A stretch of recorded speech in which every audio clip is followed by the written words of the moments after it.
We're now back on the record. Ms. Yunker, are you ready to conduct redirect of your witness? I think I can't hear you. I know it looks like your microphone is on, but. Sorry, I apologize. Yes, I am ready, and as you all can see from my desk, maybe I'm a lot straighter now, and maybe able to find stuff than I was at the end of the day yesterday. Listen, I know how that is as an old trial lawyer myself. Managing paper and notes and documents during a trial was always my biggest weakness. I had a lot of weaknesses, but that was always one of my worst. All right, you may begin, Ms. Yunker. Okay. Mr. Teese, I'm going to call your attention to some questions yesterday from Ben Bellamy, the PSC staff's attorney, regarding functions for, or what was done for the companies by Elasticity. I'm going to ask you first to just briefly remind us what it is that, in general, who Elasticity is. Yeah, Elasticity is a consulting firm that is a professional communication services firm. Okay. And where are expenses for Elasticity found in this rate case? Or where? Yeah. Yes, they are found in the management consulting expense lines. And concretely, with respect to Bluegrass Water, what is it that Elasticity does in its realm of professional communications? Professional communications. Professional communications. So they are largely responsible for Bluegrass Water's social media presence, which is a kind of a frontline way that customers are communicated to and can communicate with Bluegrass Water, with the company. And so they would be responsible for severe weather information, boil water orders, any kind of service interruption documentation they would put out, in addition to monitoring our Facebook page, where customers can actually submit questions. They obviously have customer service phone numbers they can call, but they can actually submit questions about billing or anything and get an answer through Facebook. And Elasticity is the arm that manages that for us. And to the extent you know, did they also produce, in some sense, the video, the before and after video that was shown at the beginning of the hearing? They did. They were involved in some of the camera work and certainly in the production.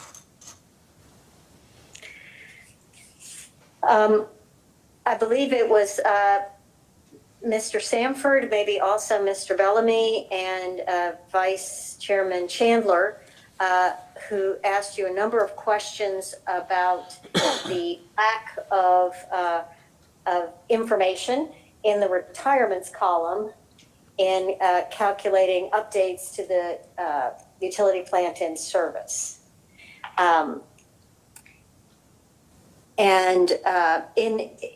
In listening to your responses to their questions, I heard that you would always sort of distinguish and would say, well, the net effect for retirements, or the net effect on, maybe you'll need to tell me the net effect maybe on UPIS, and then you would give your answer in terms of a net effect.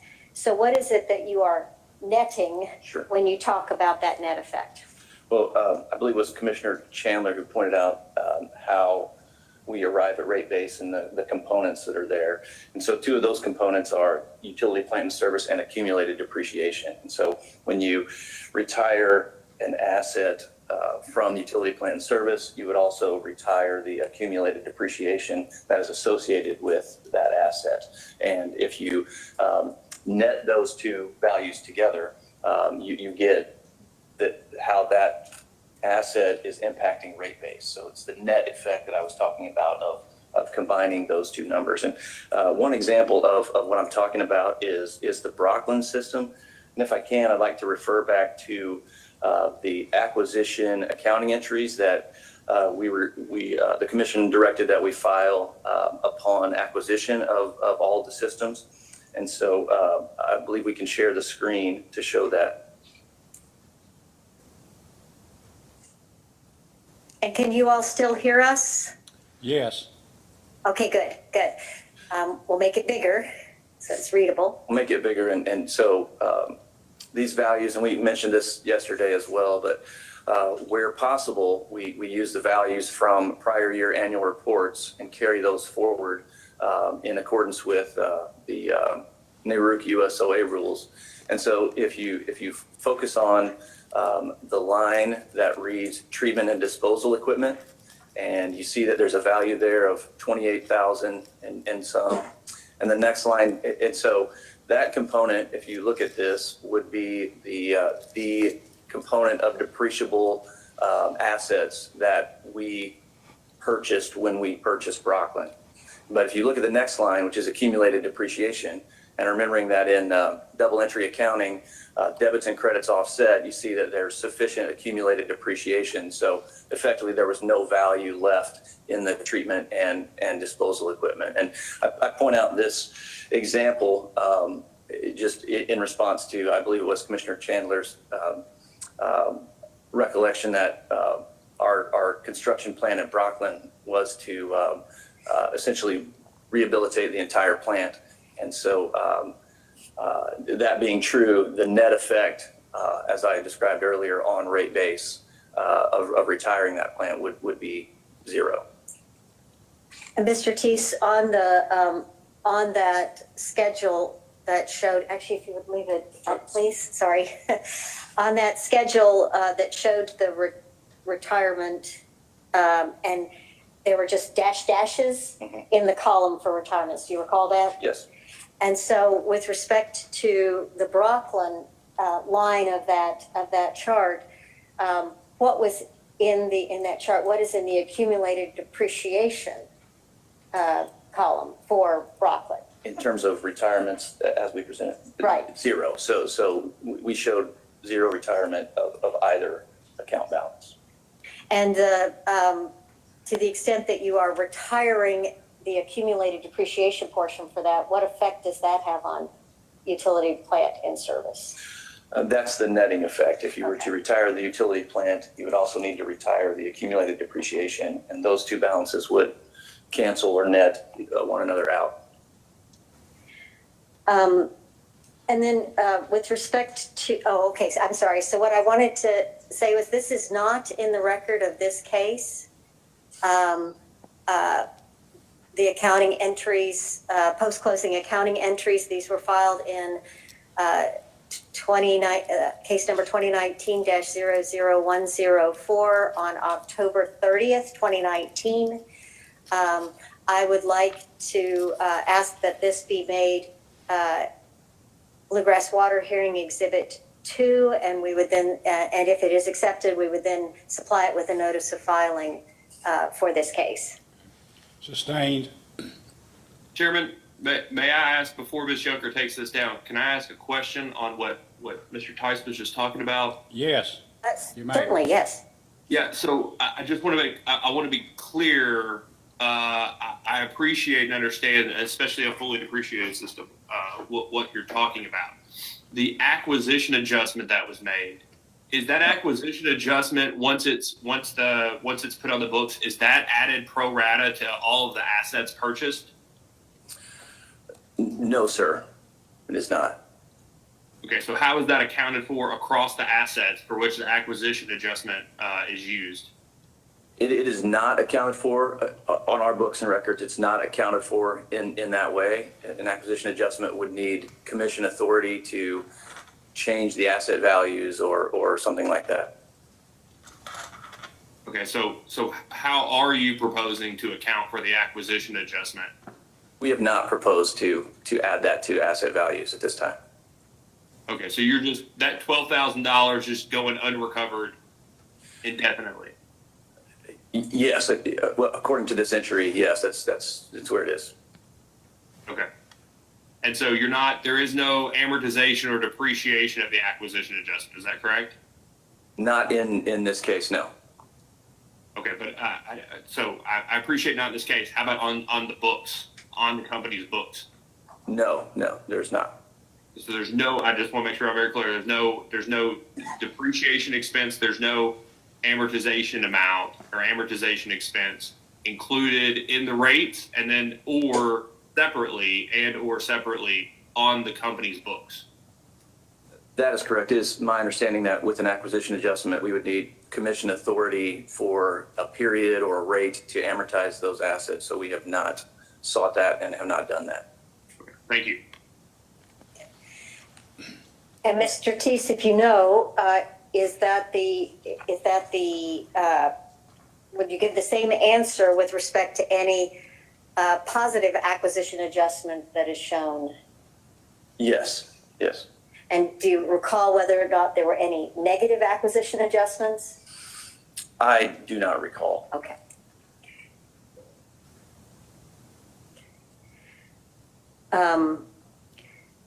So Brooklyn is a case in which there was actually more depreciation accumulated at the time of acquisition than was given in value for the assets. Correct. Could you describe, please, a situation in which there was an affirmative value left over? I'm not saying this the right way.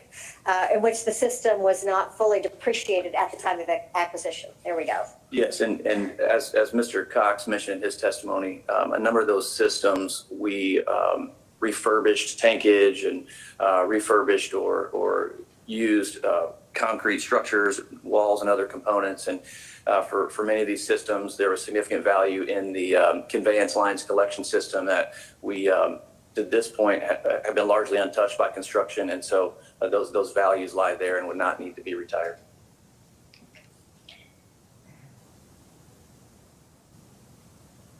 I have no further questions on redirect. Okay, thank you. Mr. West, do you have anything further of this witness? No, I do not. Mr. Sanford? Yes, Your Honor, if I could, there was just one thing that I failed to touch upon yesterday, but this won't take very long. Mr. Teese, if you could look at, let's go back to that March 19th schedule update that you filed, and I can share my screen here, I think. Yes, please do.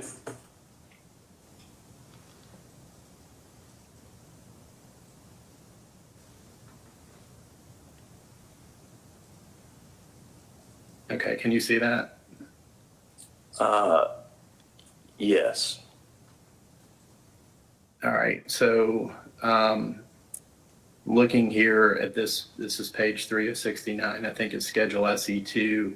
There's a line here, number 7, for efficiency from system improvements. And I don't see that there were any adjustments that were made for efficiencies from system improvements. Can you explain why there would not be efficiencies given the amount of investment that's been made?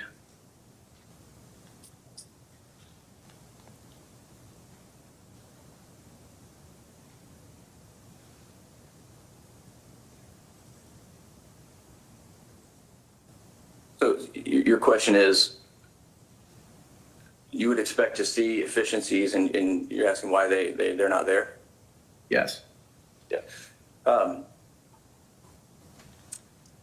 I think in terms of the systems themselves and how the process changes should result in efficiency is a better question for operations folks than for me. But I know sort of anecdotally that it's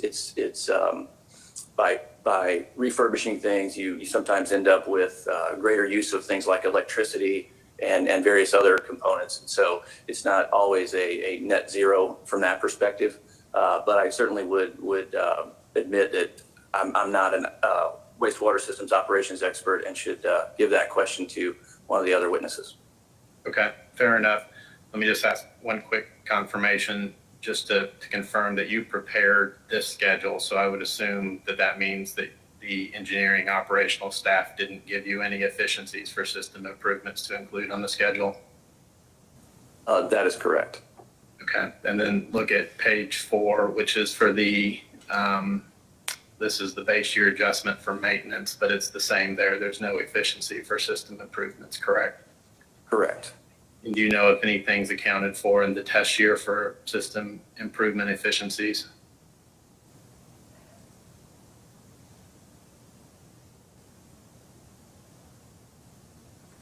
I do not know the answer to that question right now. I would need to look back through all the schedules to figure that out. Okay. Thank you, Your Honor. That's all the questions I have. Mr. Bellamy? Yes, I did just have a couple follow-up questions. Mr. Thies, when you were asked questions on redirect regarding the inclusion of assets that potentially portions of them may have been retired, you indicated that in the post-closing accounting entries, you had the plant and service, and then you reflected the accumulated depreciation such that the net effect on utility plant and service as far as rate base is zero, at least with the Brooklyn one that you showed, correct? That is correct.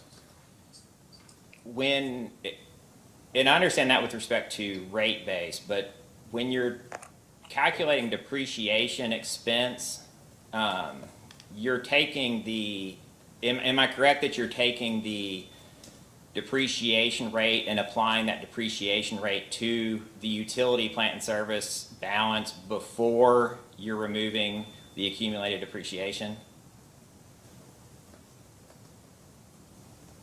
I do not remember the mechanics of that worksheet at this point. I would need to look into that to give a educated answer. Okay. Would you agree, let's assume, just assuming that when you're calculating the depreciation rate, you're applying the depreciation rate to the utility plant service balance before you remove the accumulated depreciation. If that is the case, would you agree that then there would potentially be depreciation expense reflected in the schedules for plant and service that have been retired or should have been retired? Can you ask, I think I understood you, but do you mind asking that question again so I fully understand? Okay. Let's assume that in your schedules that you calculated depreciation expense by applying the depreciation rate to the utility plant and service balance before accumulated depreciation was removed. Okay. If that's the case, wouldn't there be depreciation for assets that are in that utility plant and service balance that should have been retired, and the depreciation rate is being applied to those assets, and therefore that's increasing the depreciation that would be reflected in the test year? If that's the case, then yes, that's possible. But again, I would need to look at the mechanics of that worksheet to give a good answer as to what we presented in this case. And when you say if that's the case, you mean if the depreciation rate is being applied to the utility plant and service balance before accumulated depreciation is removed? That's correct. Okay.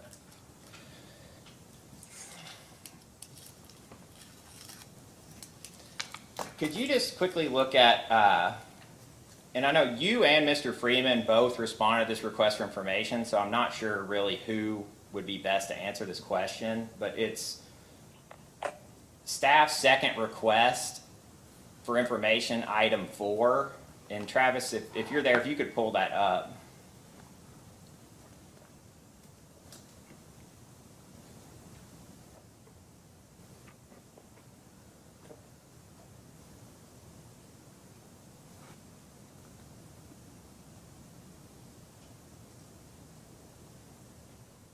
And this deals with the construction, design, and investigative services that's included in the projected cost for projects included in utility plant service. Yes, I have it in front of me. Okay.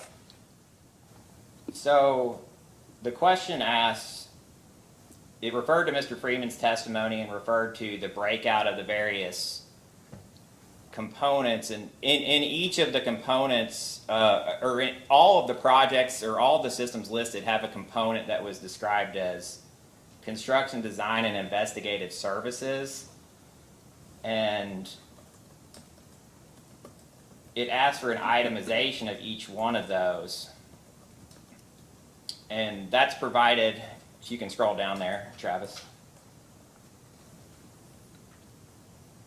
So for each of the systems that's provided here, and it's survey fees, other construction, design, and investigation, and then engineering.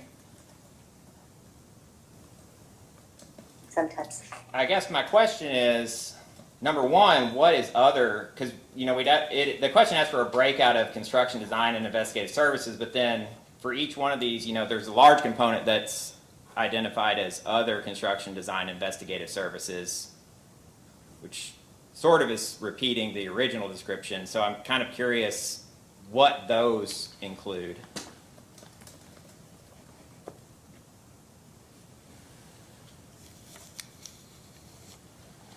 I do think Mr. Freeman would be the better witness to discuss the individual components of those tables. Okay.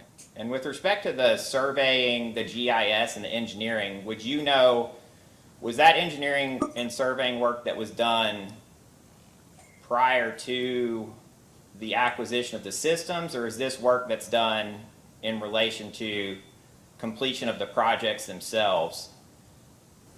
And if Mr. Freeman's the appropriate person, you can direct me to him. He would be able to speak more specifically about those costs, yes. Okay.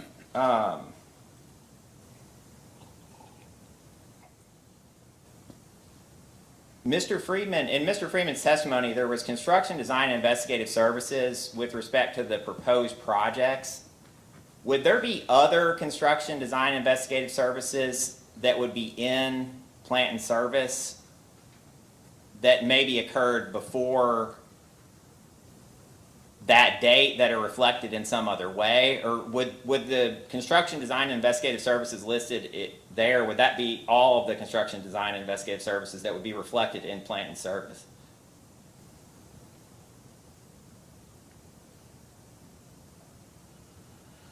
I would have to review the portion of Mr. Freeman's testimony that you're talking about. I'm not sure that the timeline is very clear to me in terms of, before or during. So I'm not sure I can answer that.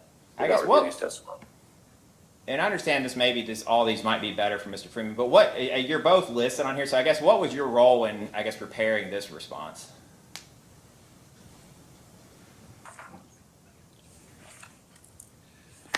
There is a spreadsheet attachment, by the way. It's to PSC 04, which has the historical amount spent on construction, design, and investigative services. So I don't know if that was your contribution, and these others is something that he contributed to the response? Yes, that would be my contribution, along with, the kind of the simple answer to Part D. Okay. Travis, I don't know if you can pull up the spreadsheet. It's to PSC 4. It's an Excel spreadsheet that was filed with the second request for information.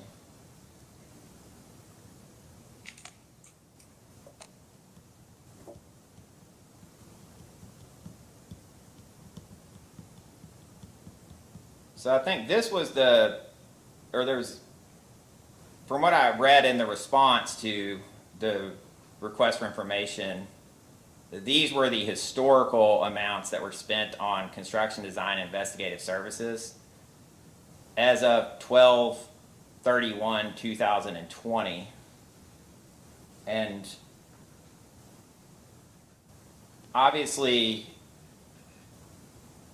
you have amounts in there because you have like the Delaplane system, the Harrington Haven system, the Woodland Acres. As of December 31st of 2020,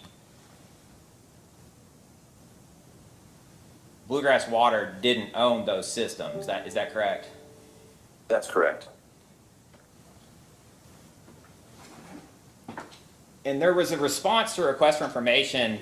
I think it was in response to request for information number 3, and I won't refer to it unless you need to, but regarding from an accounting perspective, how do you determine what portions of expenses that were, how do you distinguish between expenses that were conducted as part of a due diligence to determine whether or not to purchase a system versus things that were done specifically to further the construction of improvements to a system.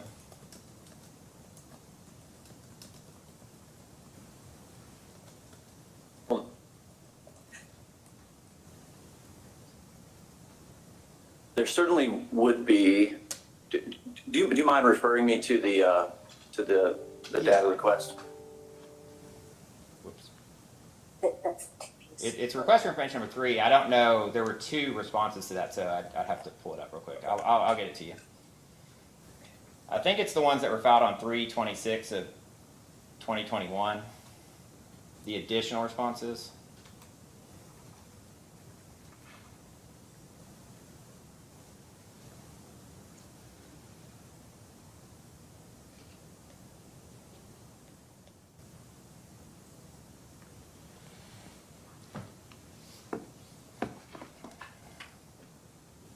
And Travis, if you can pull that up for everyone to see. What was the, It's item Reference? number 10, so it's response to staff's request for information, item number 10. first request? The third. Okay, thank you. Response to staff's third request for information, item number 10. Got it.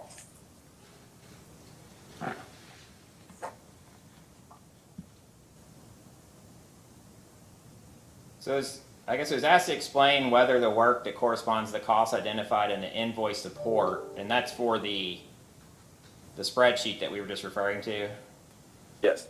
was performed as part of a due diligence associated with purchasing the relevant system, and if so, explain why such costs should be capitalized and recovered from customers. And then your response down there in B, and you refer to, I guess, that accounting standard, expenditures for preliminary surveys, plant investigations made for the purpose of determining feasibility of projects under contemplation if the construction results. So basically, if you're my reading of that is basically if you're performing these surveys and engineering work to determine the feasibility of a project under contemplation, and you ultimately move forward with the project, then you're entitled to capitalize those amounts. Is that what you were trying to say there? Yes, sir. That's what the description from the USOA is describing. Okay. My question was,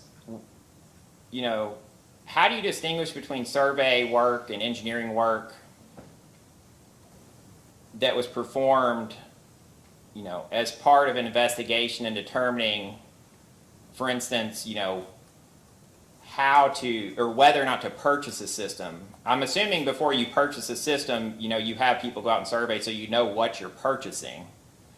And I guess, how do you distinguish between those costs? And are portions of those costs capitalized? So, I think,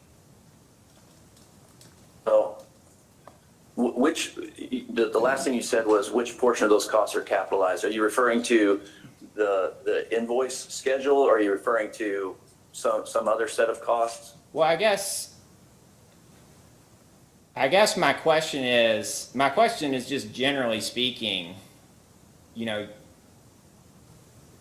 if you're performing surveys and engineering work to determine whether or not to purchase a system, and part of that, you might determine, what type of projects might need to be done. That could be considered in part, due diligence for purchasing the system, this being performed before it's actually purchased. How do you distinguish those amounts from, the amounts that you would capitalize under that accounting standard you all cited to, that would be, investigations to determine the feasibility of a project? I'm struggling a little bit here, but I think that as we identify a system for purchase, and particularly after we have purchase agreement, we begin the process of surveys, et cetera, and as the accounting instruction says, if the construction happens, then those are assigned to the plant values. If we would not go through with that acquisition, those would have to be written off. But I'm not sure we make as firm a distinction as I feel like you're asking about, because it's maybe more timing than anything. That's fine. I'm not trying to tell you to say one way or the other. I'm just curious. If the answer is you don't distinguish, then that's the answer. I'm just curious what the answer is. Yeah, and I'm not sure I understand the line that you're asking me to distinguish between. I'm sorry for that. I'm just not sure I'm understanding which line you're asking me to distinguish. Well, I guess a question could be: do you distinguish between? Do you all distinguish between survey work or investigative work that's done for the purpose of determining, performing due diligence to determine whether to move forward with a purchase? Do you distinguish that from survey work and investigations done for determining the feasibility of a project? Do you all distinguish between those two amounts, or do you consider those one and the same?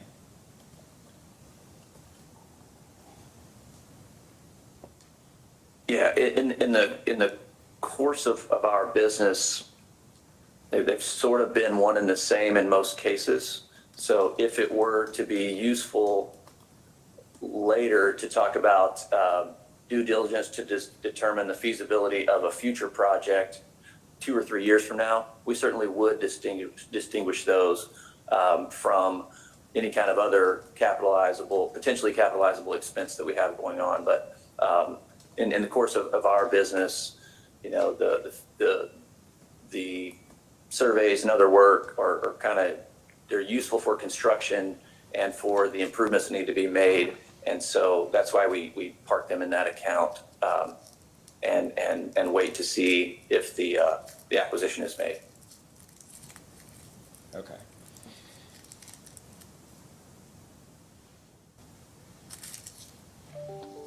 I don't know if you recall, the Attorney General in one of its early requests for information had asked you all to provide a breakout of the rates by system. Do you recall being asked that and kind of putting together a spreadsheet of an estimate of how the rates would be broken out if they were broken out by system? Yes, I do. I have that schedule printed off, actually. And I don't need you to really look at it. I wasn't going to ask unless you want to, but Okay. My question was with respect to, even when you're breaking out by system, you have certain overhead or general administrative expenses, that have to be allocated out amongst those systems even. How did you go about allocating those there? Did you just do it by a connection, like per connection? Actually, I believe that Mike Duncan was the witness on that, and so he was kind of responsible for the allocation work that you're asking about. So I would need to defer to him for that. Okay.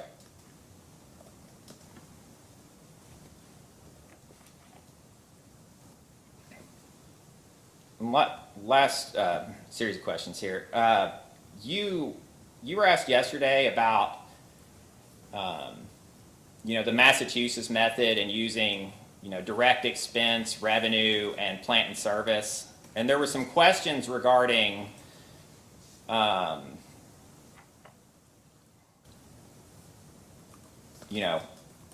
you kind of indicated that, actually, scratch that. I won't put words in your mouth.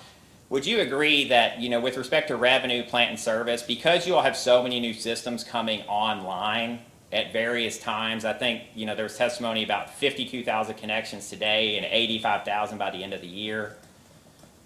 Would you agree that the systems are somewhat all in different places with respect to plant and service?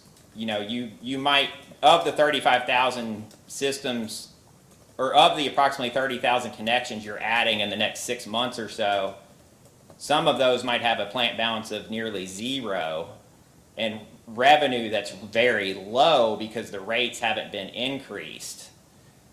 And would you agree that if you're applying the Massachusetts method, that kind of creates a mismatch between the time you might spend on a system? Like the revenue, because they're in different places with respect to increases in their rates and investments in their plant and service, that the plant and service and the revenue might not actually reflect the time that CSWR is actually spending on the systems. I think that's part of the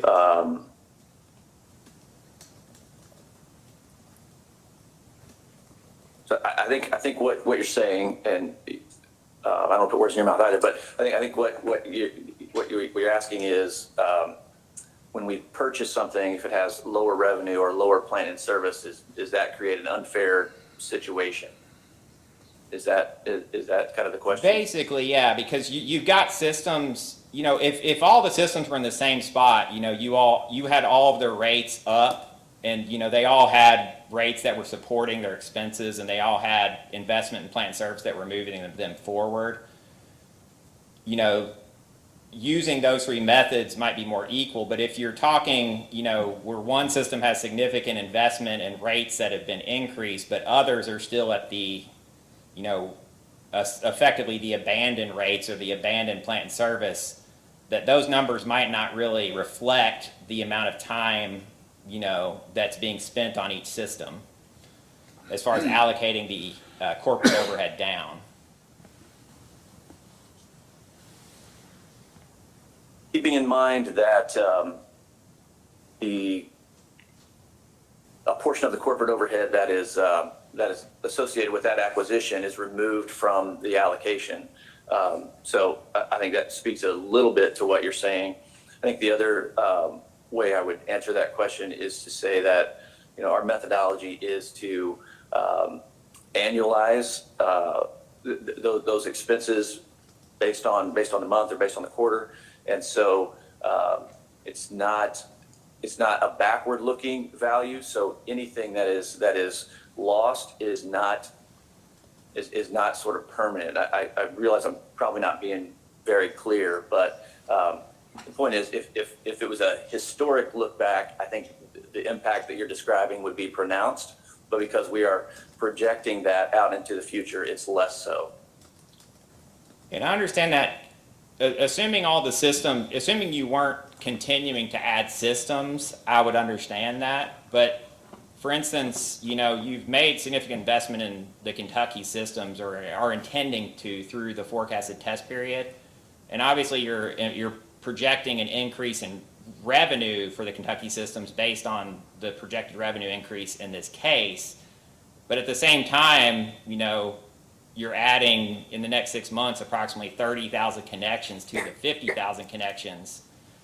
And those systems that are being added in the test year are going to be, assuming they follow KSWR's normal model, systems that haven't received proper investment and don't really have rates that reflect the actual cost of service. So with respect to those systems being added, would you agree that it could create some unfairness with respect to the allocation of the overhead?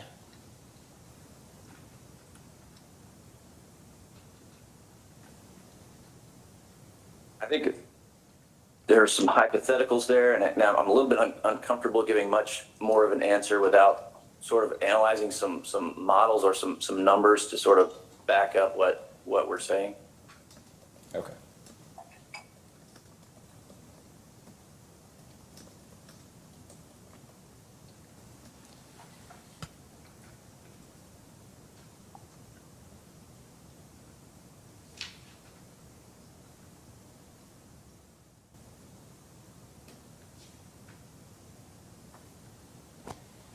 I don't have any other questions. Thank you.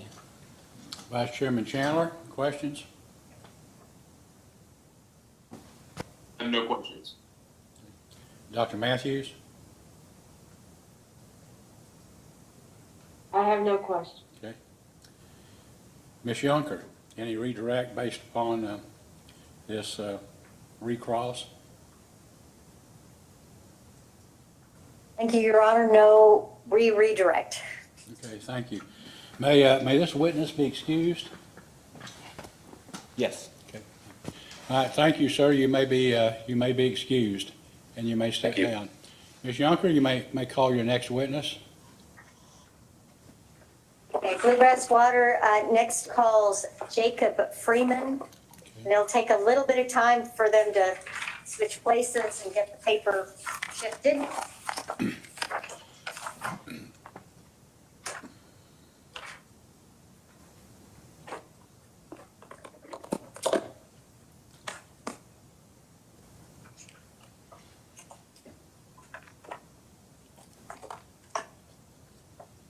We're ready, Your Okay. Honor. Please raise your right hand, Mr. Freeman. Do you solemnly swear or affirm under penalty of perjury that the testimony you're about to give will be the truth, the whole truth, and nothing but the truth? Yes, sir, I do. Okay, thank you. Ms. Yunker? Please state your name for the record, your full name for the record. Jacob Freeman, And what is your business address? 1650 DePere Road, Suite 303, St. Louis, Missouri, 63131. And are you employed by Bluegrass Water or by the parent company CSWR LLC? Yes, I am. And what is your position at CSWR? I am the Director of Engineering. And as the Director of Engineering, if you would please briefly describe what your duties and your role is Yes, so with respect to a particular operating company. Yes, so I oversee engineering and construction services on our newly acquired facilities. And did you file or cause to be filed in this case direct sworn testimony of 56 pages and designated as Application Exhibit 8C as in cat? Yes, I did. Do you have any corrections to make to that testimony? Yes, I do. I have two typos that need to be corrected for the record. The first one is on page 4, and it is in the construction estimate table at the bottom. The line labeled clarifier repairs should read 20,000, not 205,000. There's a typo. And in that case, is the subtotal and the total that is given at the end of the chart, do those reflect the $20,000 amount? Yes, they do. The total and the subtotal are correct. And your second change? The second change is on page 26, and it is also in the estimate table at the bottom. The first line item should read clean up chemical house instead of blower house.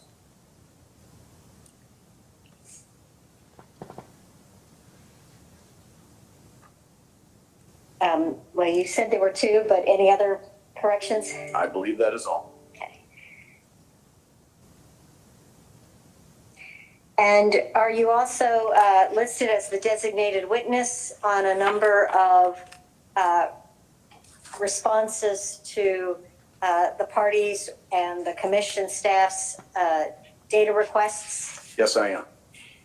And are you also the witness best able to testify to all of the requests for permits to the Division of Water Yes, and the construction documents and everything else that was submitted to those, and which are answers to data requests, but also are Exhibit 10 to the application? yes, I am.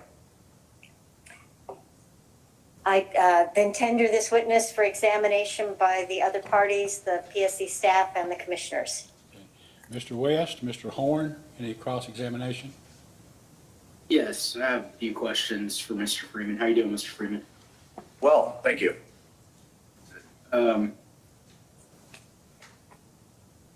If you were listening to my short questions for Mr. Teese yesterday, you can probably anticipate where I'm going to go. And some of this information may be in the record already, directly or indirectly, but I think it's important to nail it down in a direct fashion. If it's already in the record somewhere that you can point to, of course, let me know that. But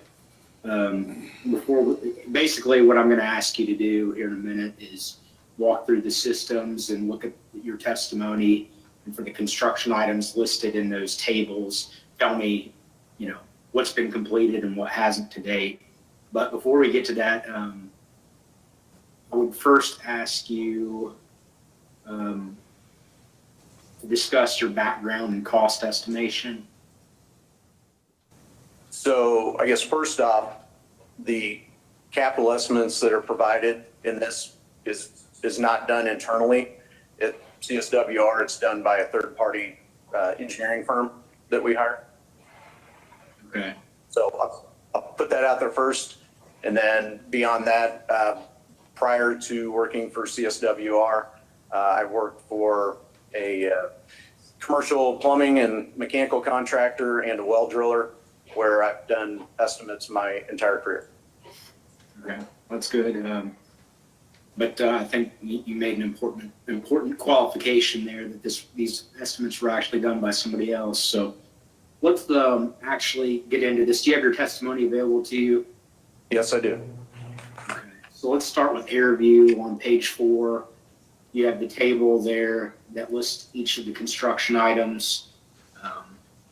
And you're probably a better judge than me as to whether for all of the systems, there are more things that have been done or haven't been done. So, I guess I would ask the question of these construction items that are listed, what hasn't been completed yet?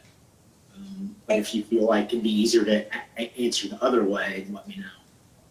Okay, and so just to be clear, Mr. West, because you cut out a bit, you're asking for what has not been completed yet. Yeah, that's correct. And let me say that on 3 occasions during this hearing, my audio has quit working. So if it quits working again, just bear with me and I'll log out and log back in. Hopefully that won't happen, but for some reason when I start to talk, it wants to shut down. So. And then just as further clarification, I might suggest to Mr. Freeman that he might give a date as of X and such time these would have been completed. If he's not talking about, because you're looking for current information, Mr. West? Yes. Mm-hmm. Okay. Yeah. And this goes along with the request I had made of Mr. Teese, or will make of Mr. Teese, that in post-hearing data requests would like to request the documents supporting the charges for the items that have already been completed. Right. Thank you. Mm-hmm. So I'd say for each system, because some are further along than others, I'll just qualify it to begin. If it's easier to go through what hasn't been versus what has been, if that's acceptable. Sure. Okay. So start with AirView and answer for that. Yes, so the items remaining to be complete is the first line, install flow equalization storage. Line 2, influent pumps from flow EQ. Line 3, chain link fence replacement. And line 6, install mission alarm and wiring with meter. And on the following page, access road repair and collection system I&I repair are items remaining to be completed. Okay. So let's move on to Arcadia Pines on page 7 for those construction items which remain to be completed. So for Arcadia Pines, essentially all of them remain to be complete.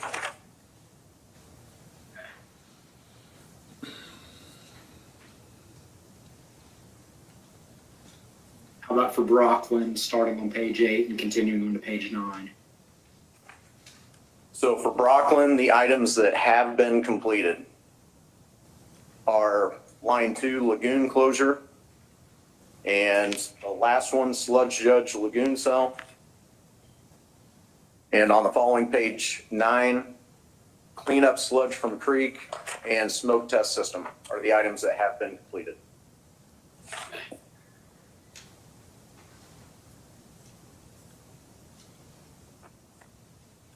Or you just want me to keep going through them as I have them in order? Yeah, certainly, Carriage Park would be, come next on page 11, I believe the table is. So for Carriage Park, essentially all items remain to be completed. Box Run, the table is on page 13. Yes, the items that remain to be completed are install flow equalization storage on line 1, line 3 sludge holding tank, and replace fence. It's about 3/4 of the way down, and then collection system repair for I&I remain to be completed. Golden Acres, page 15. Yes, Golden Acres, the items that have been completed: install mission alarm and wiring with meter, replace blower, dechlorination, and sanitary sewer video inspection is partially complete. Sludge digester and smoke test system are both complete as well. You raised a good question, and I was considering while you were speaking earlier how to approach this, but can I assume from the fact that you indicated that something in this table was partially complete, that you would have also indicated if you had commenced one of the previous items on the previous page that you didn't list as complete? I'm sorry, can you say that again? Well, you stated that one of the items here was partially complete. Right. If on the previous table, an item was partially complete, would you have said that? Yes.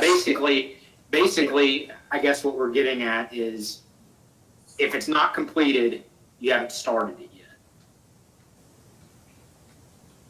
That would be true for most of them. But the reason I said that I specifically pointed out the sewer video inspection is because it goes hand in hand with the collection system I&I repairs. Okay. So Well, when the smoke testing was completed, there were some areas of interest looking at how bad the I&I was. So some of the proposed estimated cost for doing video inspection of the entire system,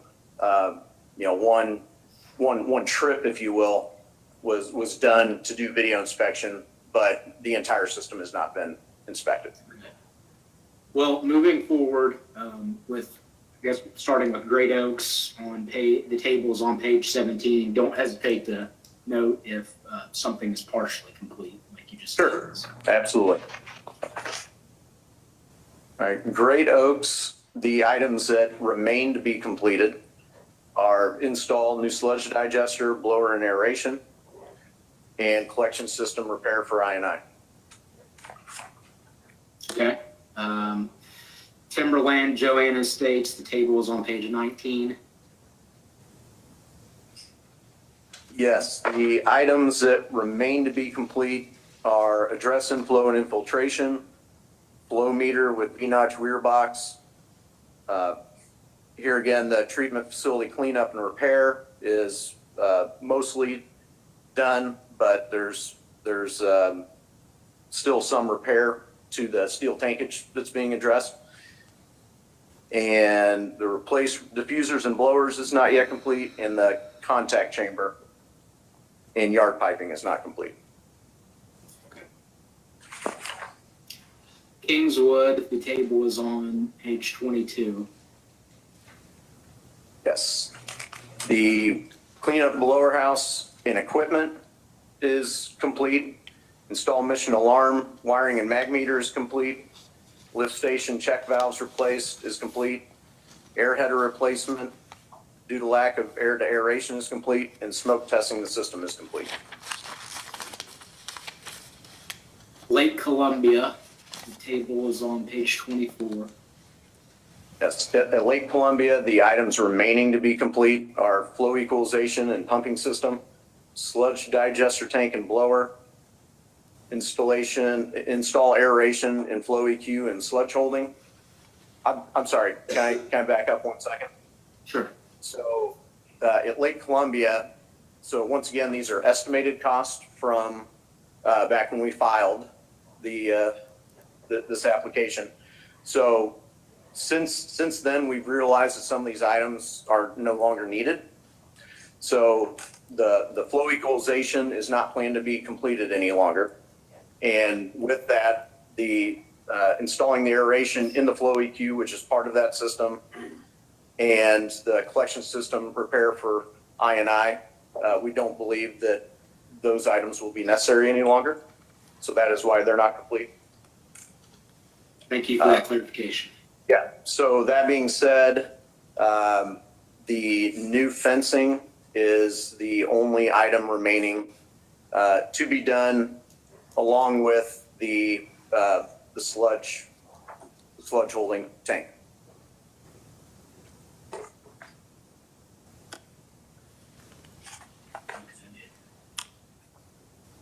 Thank you.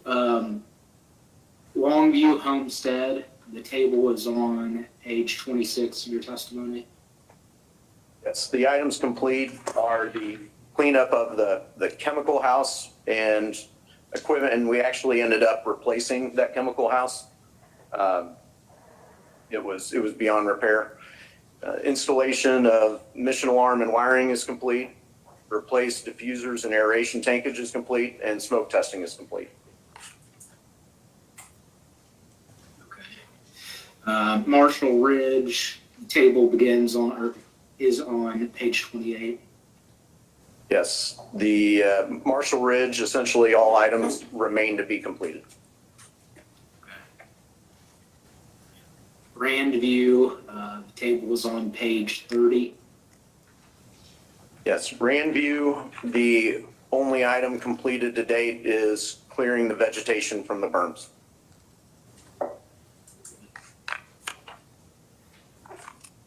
Persimmon Ridge, page 32.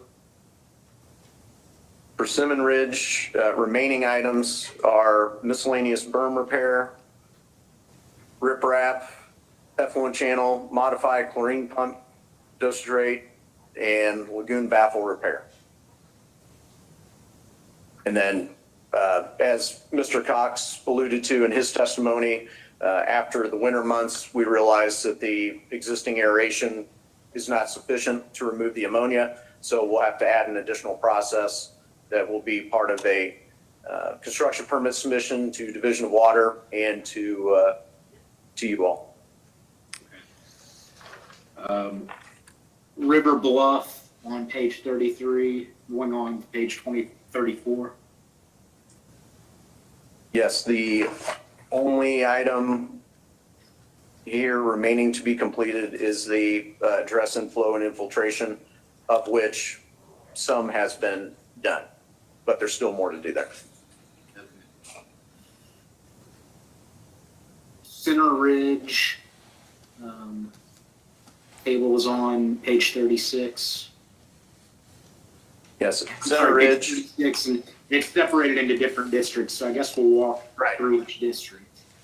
yeah, District 1, some of the building repairs have been completed. The well inspection is complete. Replacement of the well pump and wiring is complete. New magnetic flow meter, mission monitoring, and electrical upgrades in the well house. Those items are all complete. One recent change on this one as well is we're going to put the well inside of in a separate room in the chemical storage room, if you will, that's going to be built off the side of the well house. So we will no longer be converting the wellhead to a pitless unit. For District 2, I believe the table starts on page 38. Yes, the items complete to date at District 2 are return existing out-of-use well to service, building repairs on both buildings, which again is ongoing, repaint existing hydro tanks, well inspection, replace well pump and wiring, new flow meter, and mission monitoring are complete. District 3, starting on page 40.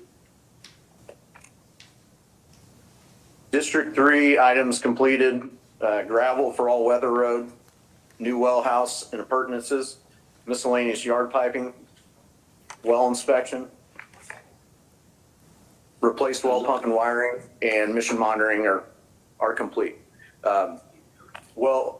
District 3 is similar to District 2, where we will no longer be doing the wellhead conversion to a pitless unit for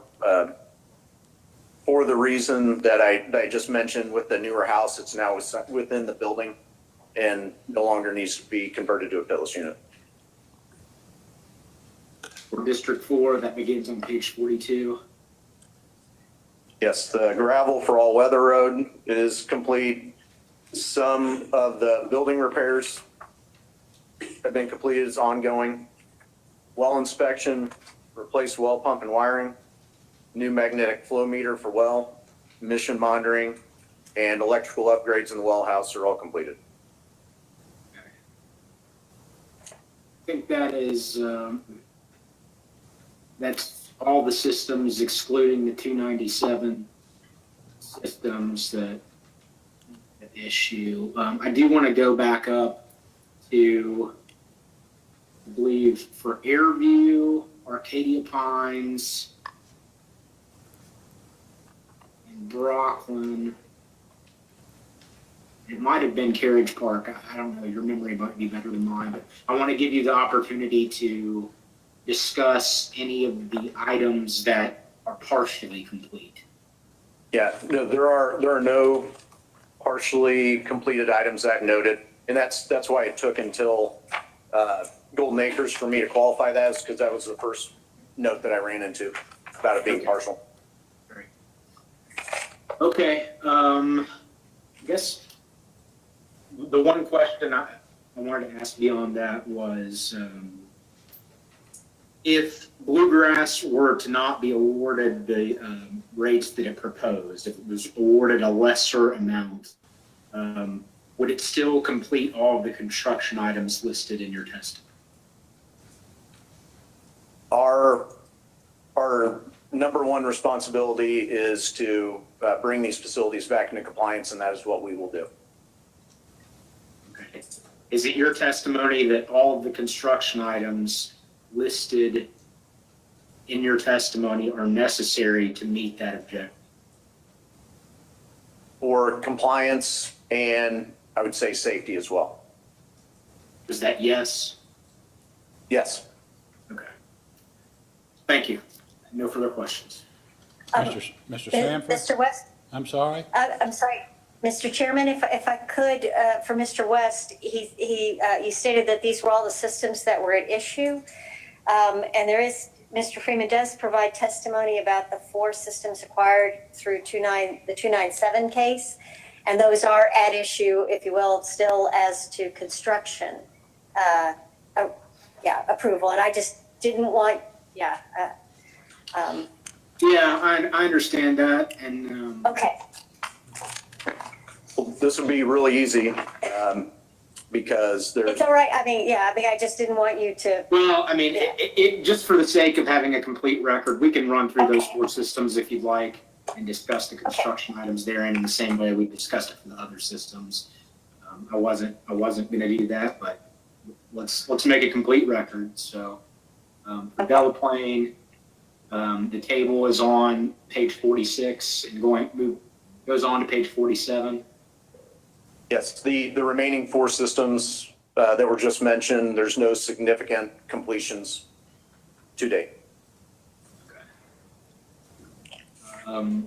So for Harrington Haven, beginning on page 49 and going on to page 50. Nothing significant to date. Springcrest, starting on page 52. Well, only on page 52.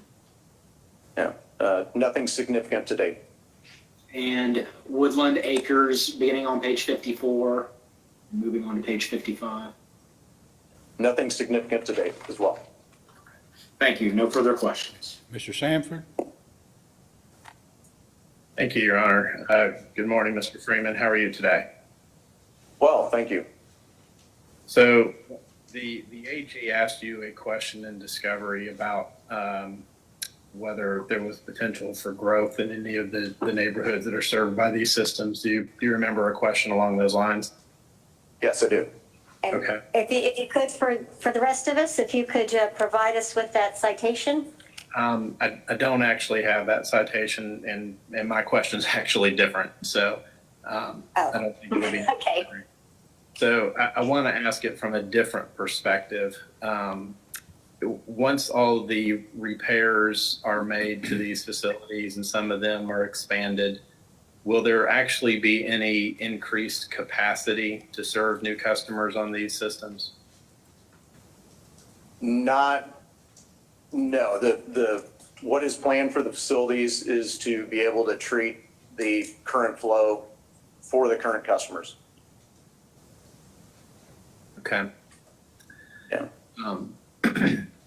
So, and I have to confess, I'm still just a little confused because you were present for Mr. Cox's testimony on Tuesday, correct?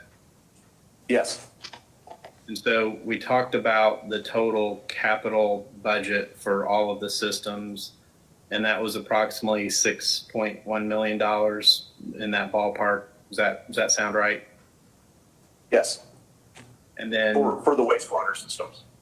okay, and then for the water, it was how much approximately?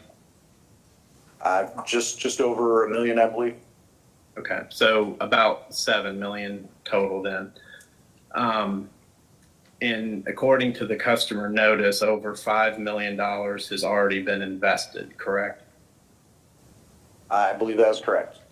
Okay, so then when we got here yesterday, then I understood for the first time that the company was seeking certificates of public convenience and necessity for 1, 2, 3, 4, 5, 6, 7, 8 of these projects.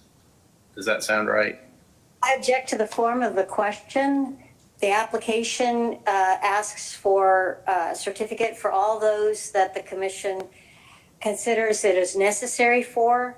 The application actually says it might not be necessary for any of these. What Mr. Cox testified to was from the company's perspective, what were the projects that, not the systems, but the projects that that in the company's view would be the most likely to require PSC approval. Your Honor, I'd be happy to rephrase my question. Yeah, why don't you go ahead and rephrase your question. Okay. Do you recall if Mr. Cox testified that a CPCN would be necessary for work to be done at the Airview system? Yes, we did. And do you recall if Mr. Cox testified that a CPCN may be necessary for work to be done at the Brockland system? Yes, Okay, and the same question with regard to the Fox Run system. that is correct. The same thing with regard to the Lake Columbia system, That is correct. and the same thing with regard to the Persimmon Ridge system, Yes, that is correct.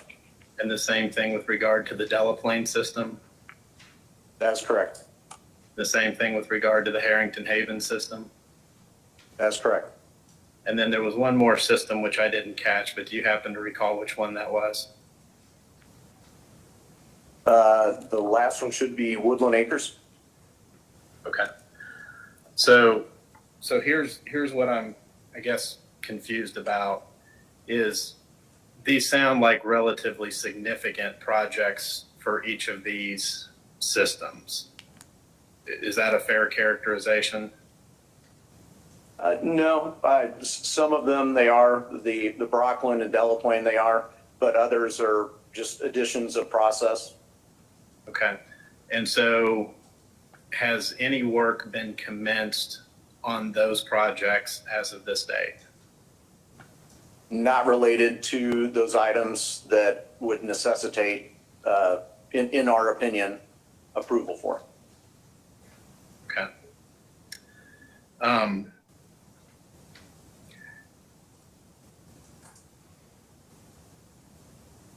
So I want to ask you, you have already been, or I guess Mr. Teese had been answered some question, or had been asked some questions about the construction design and investigative services. Do you Yes. recall, were you in the room for those questions? Yes, I was. Okay.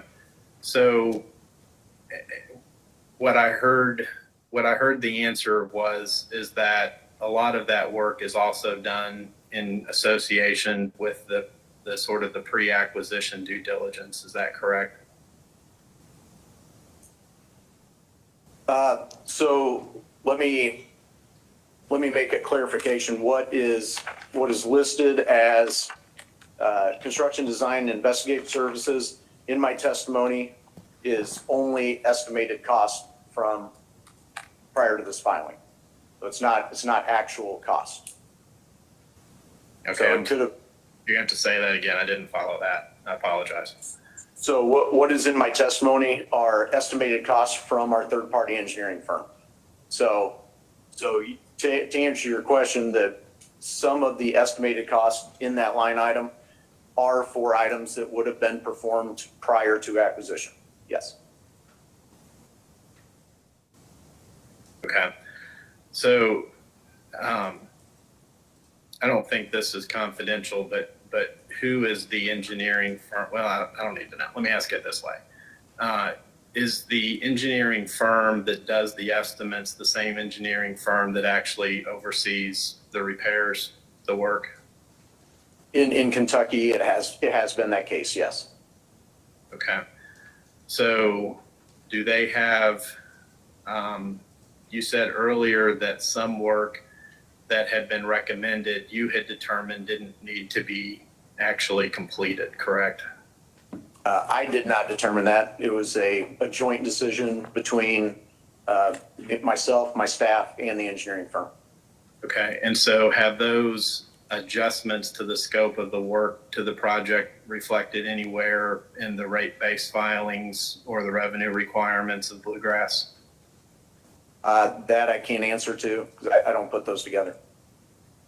Okay, have you communicated those to somebody who would have put those together? When was the last update? And the reason I ask is most of the things that I've stated are no longer needed, are recent from within the last couple weeks when I was at the facilities last reviewing status with the engineering firm. Okay. Do you happen to know whether you have an obligation to supplement prior responses if circumstances have changed? I do not know that myself, no. Okay. Well,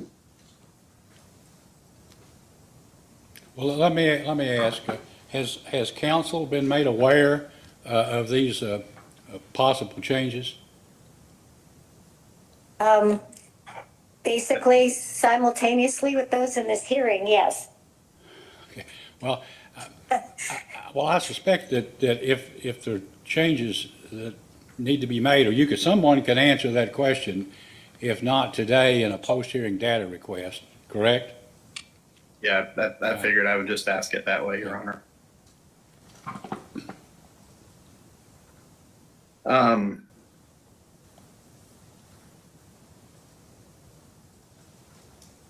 Let me talk a little bit about the RAND view system in particular. Do you happen to know where I guess it would be the city of Mayfield, where their system is in proximity to RAND view?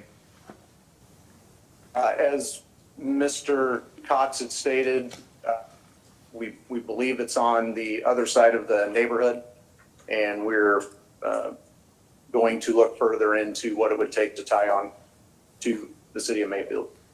Subject to check, could it be as close as 4 lots away? It could be. I don't know the exact location. Okay. Let me share my screen quickly, and I'm almost done here. But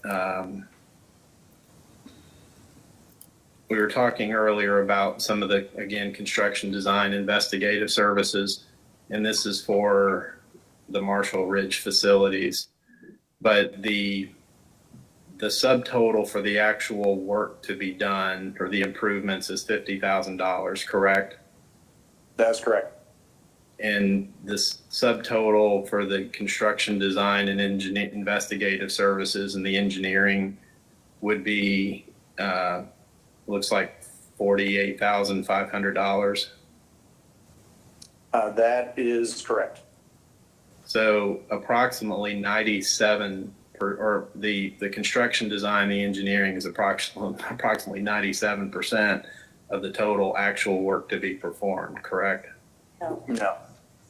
No. So- If it's 881 total and 48,500, it would be slightly over half.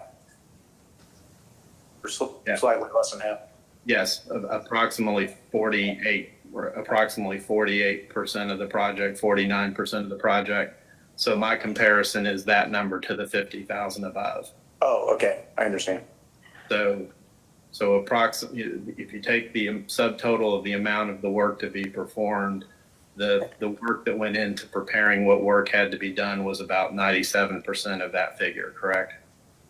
Correct. Okay.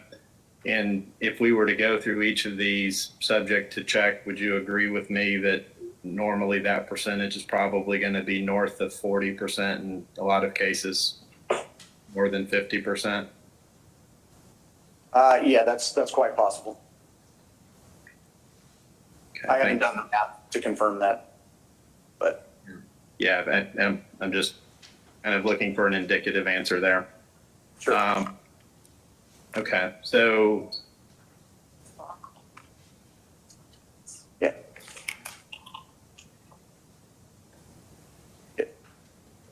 Yes, if you're asking about the percentages, let me just say that on the smaller systems, the percentage of engineering costs, surveying, the GIS map, all the things that go into that line item are going to be they're going to look like a larger percentage because there's amount of that work that you have to do, whether it's a larger system or a smaller system. So like the Brooklyn and Delaplane, that percentage would be much lower. sure, I appreciate that. So how was let me ask, you said earlier that the engineer that you retained to do the estimates is also the one that's actually doing the work in Kentucky, correct? That is correct. How was that firm selected? They were selected through qualifications and their availability and a number of other factors. Is that firm doing the work itself or is it working through subcontractors?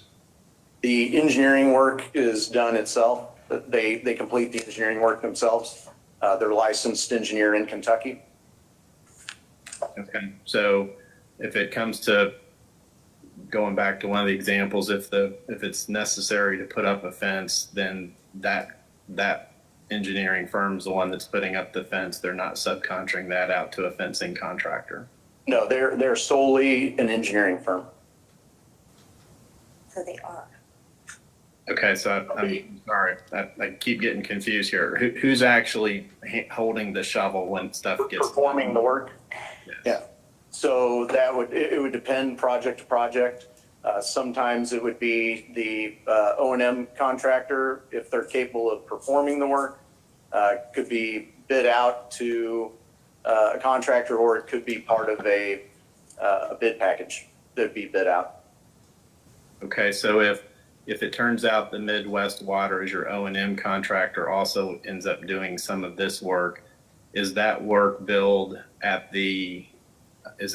pursuant to the Midwest contract, or is that billed towards the capital project engineering firm's contract? That would be done through the O&M contract, but I don't handle that part. So I'm not sure, as far as speaking to rates and that such thing. Okay, so you don't know whether Bluegrass is being charged for the work that Midwest is doing for your capital construction engineering firm at the rates that are stated in the Midwest contract with Bluegrass, or some other rate that's stated in your capital engineering firm's contract. Right. So these capital estimates are put together on the front end before we own the systems. And then once we take over ownership and operation of the systems, there's some amount of work that needs to be done, immediately, sooner. Maybe it doesn't require engineering work.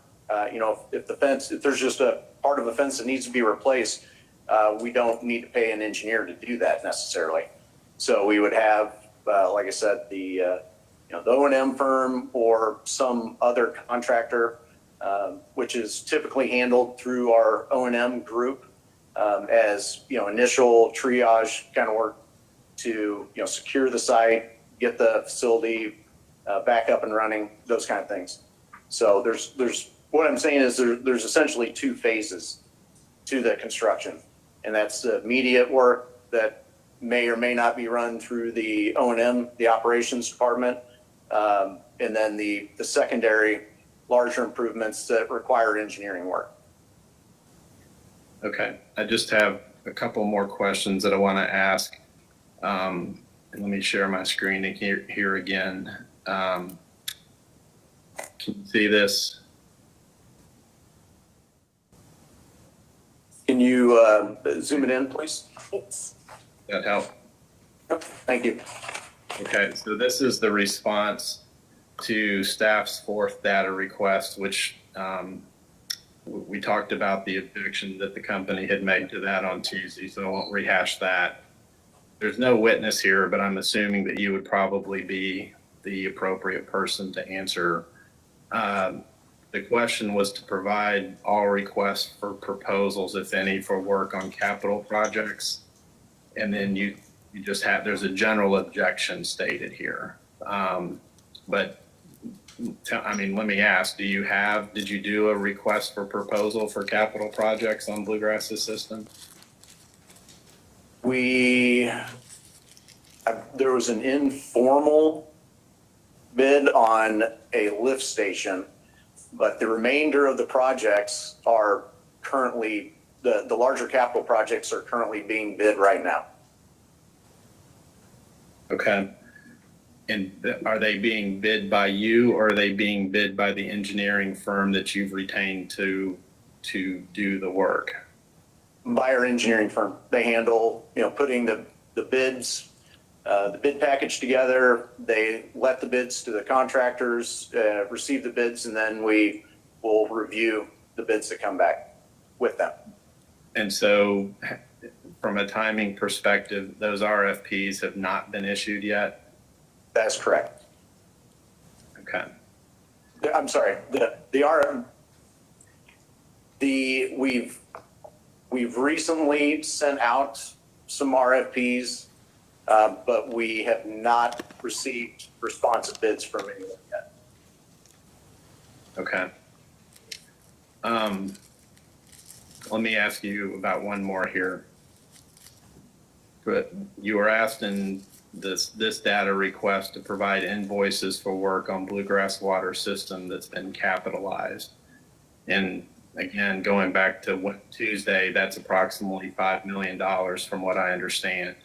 Why could you not provide any invoices for that work? First off, I don't handle the invoices when they come in. Well, have invoices been received? so, Mr. Sanford, many of those invoices were listed in the second sheet of the spreadsheet that was shown, I think by Mr. Bellamy, might have been 3 PSC 03. The spreadsheet that was provided in response to that, there was a listing of capitalized invoices in that document. Not the invoices themselves, I understand, but a listing of those invoices. So some of that information, yes, has been provided, but there just wasn't time to assemble all the invoices and make sure they were all the invoices by the requested response date. And I mean, I appreciate that, but I guess I'd kind of like to hear that maybe from the witness since he's the one who's testifying. When were invoices received? There again, I don't receive the invoices, so I would have to defer that to Mr. Ortiz. Okay. Do you see them when they come through? The progress billing pay request, I see, yes. Okay, so you approve the payment, but you don't actually see the invoice. I guess it's what invoices specifically are you referring to? If we've submitted a list of invoices, I guess I'm not sure which ones you're specific. At this point, I'm just referring to any invoice for any work that has been done on any system that Bluegrass owns that's capitalized. I'm showing the witness the tab invoice support for in the, and I get the wrong designation before, in the workbook 2 PSC 04, which was a response to the PSC staff's second set of data requests, number 4, under the invoice support, and just it's a long list of invoices, name, whether it's wastewater or water, if it is attributable to a particular system, I don't see any that aren't, and a date for the invoice and the amount. So yeah, I misspoke. I do eventually receive the the progress billings that would turn into an invoice and be paid. I do receive those eventually and approve those for the projects that I oversee. Okay, so if you see them in a somewhat real time, maybe delayed by 30 or 60 days basis, why couldn't they have been produced prior to the hearing? I can't answer that. I didn't respond to this DR. That would have to be asked by Mr. Ortiz, or Mr. Ortiz could provide that answer. Okay, thank you. So there was a statement that was made previously that Arcadia Pines, Carriage Park, Marshall Ridge, and Randview didn't provide you with information that had been requested. Is there any information that you requested from any of those 4 systems that you recall that was not provided? I would not be the best person to ask that because I don't request the information or receive it from the sellers during that period. Thank you, Your Honor. That's all the questions I have. Before we take, we probably need to take a morning recess. Mr. Bellamy informs me that his cross-examination may take 30 minutes, and so this would be a good time. But before we do, Mr. Sanford, can you tell me when the data requests that were not answered were filed, and when the date that the responses were due according to your data request? These weren't his. No, I'm asking Mr. Sanford if he knows. Yeah, Your Honor, these were the staff's 4 set of data requests. I'm trying to see here. Oh, these were the staffs. Okay, well, I understand. Yeah, I understand. Yeah, it was the ones we talked about on Tuesday. All right. Okay, we will be in recess until 10 minutes until 11 o'clock.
Okay, we're now back on the record.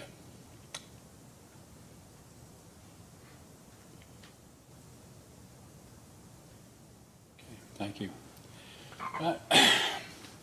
Mr. Bellamy, are you prepared to cross-examine the witness? Yes. I'm just going to direct you to the Bluegrass Water's response to staff's second request for information, item number 4. And Travis, if you could pull that up again on the screen. This is the document I was asking Mr. Thies about. 2-4, I don't have 2-4. This goes 3 to 13. Okay. You could zoom in a little, Travis, we can.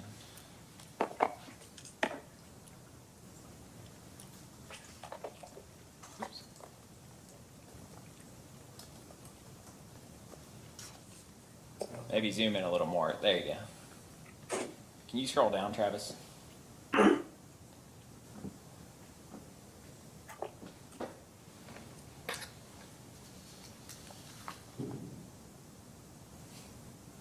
Keep going to the portion where it shows the breakout for the systems. Okay, Mr. Freeman, in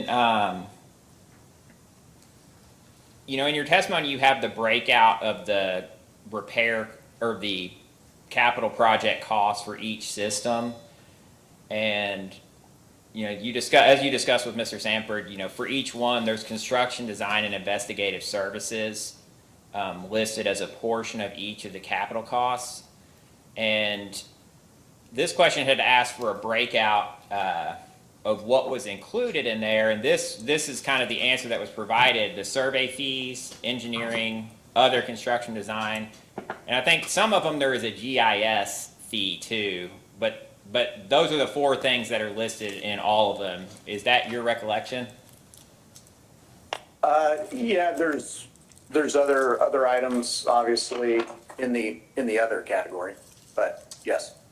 Well, yeah, and I was going to get to that, but I just wanted to be clarified. There's what's listed here as far as the breakout: it's surveying fees, engineering, GIS, and other construction, design, and investigation. Correct. Okay. Can you just briefly describe the surveying fees? What is done that results in Bluegrass incurring those fees?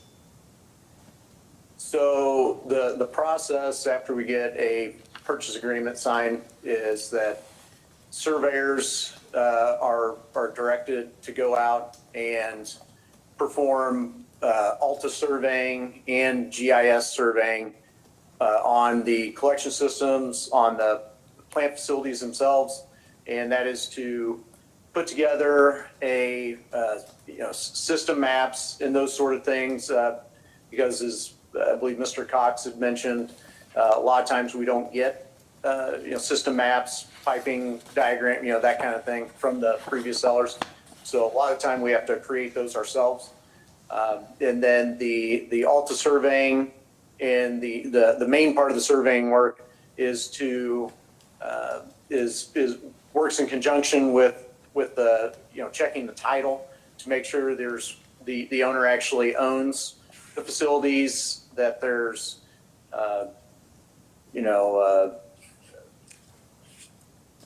there's easements for all the lines, those kind of things.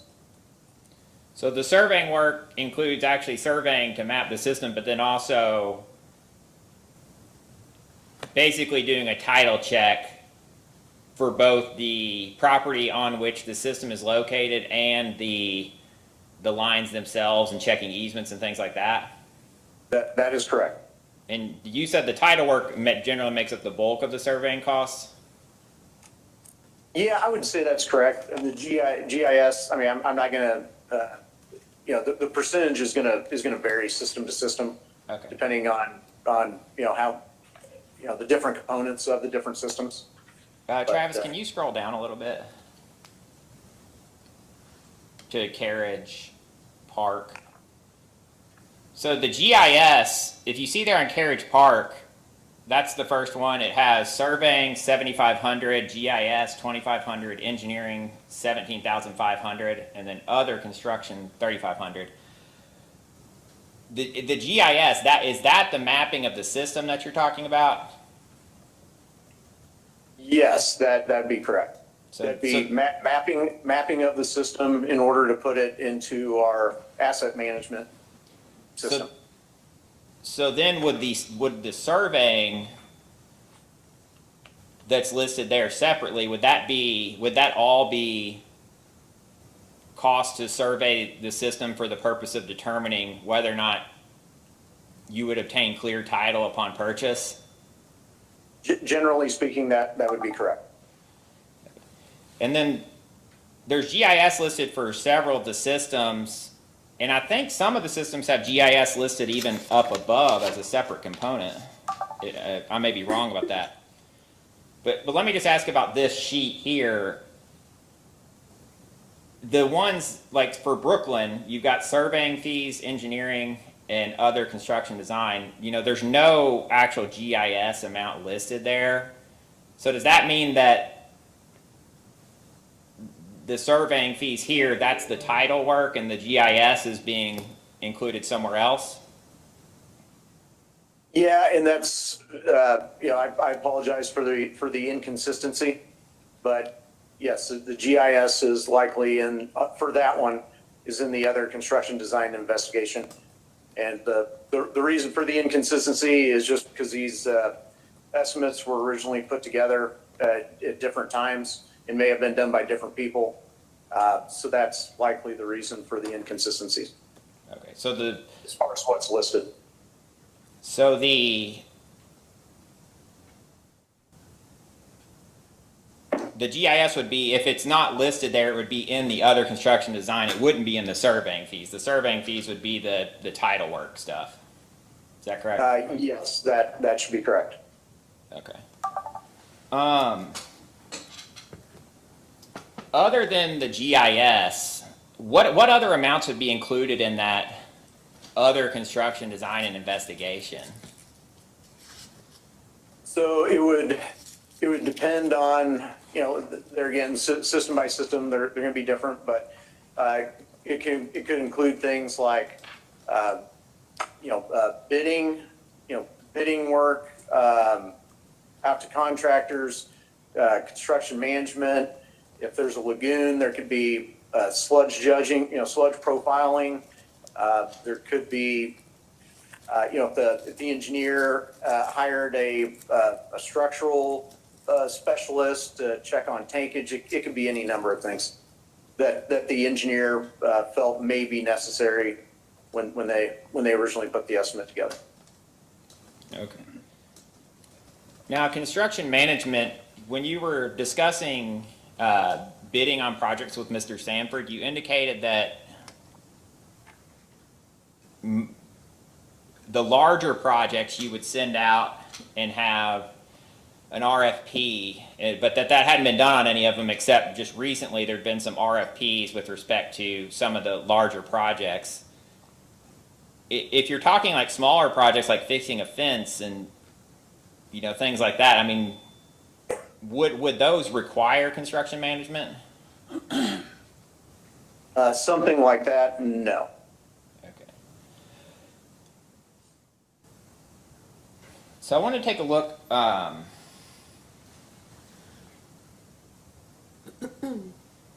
Let me ask you this question. So you indicated that these amounts these were projections by the engineering firms. I mean, now that you're into actually completing work on the systems, has there been any determination about whether or not these projections are aligning with reality with respect to what would fit within construction design and investigation?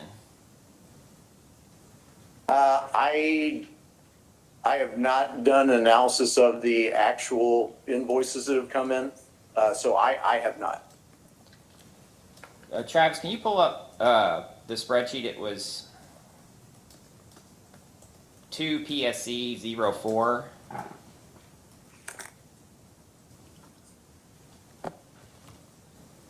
And while he's doing that, just a quick question. The surveying work, like the title work, is that run through the engineering firm?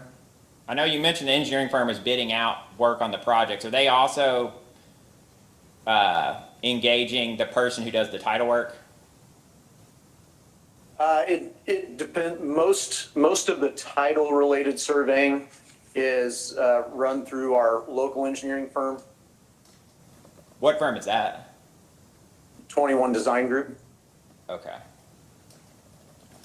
And is that the same engineering firm that does all the work for Bluegrass water systems? Thus far, they have been the sole engineer for Bluegrass. That's correct. The reason I'm asking is, I guess first, if you could look at this table here. So, there've been a request for invoices for the construction, design, and investigative services, and this is as well as like a breakout of the actual cost to date. And this was provided indicating the cost for construction, design, and investigative services as of 12/31 of 2020. And as you can see, the total so far is approximately $575,000, but the sum of the amounts listed from the projected amounts in your testimony is, I believe it's over $1 million. It might be about 1.7 million, if I'm sorry, it's approximately 1.34 million in your testimony, the sum of it. And here you've got, as of 12/31/2020, about $575,000 of the work completed. My question is, and on a number of these, it's actually significantly lower. I think almost every single one, the total per system is lower than the amount in the estimate. So would you agree that some of the construction, design, investigative services on these systems is effectively finished?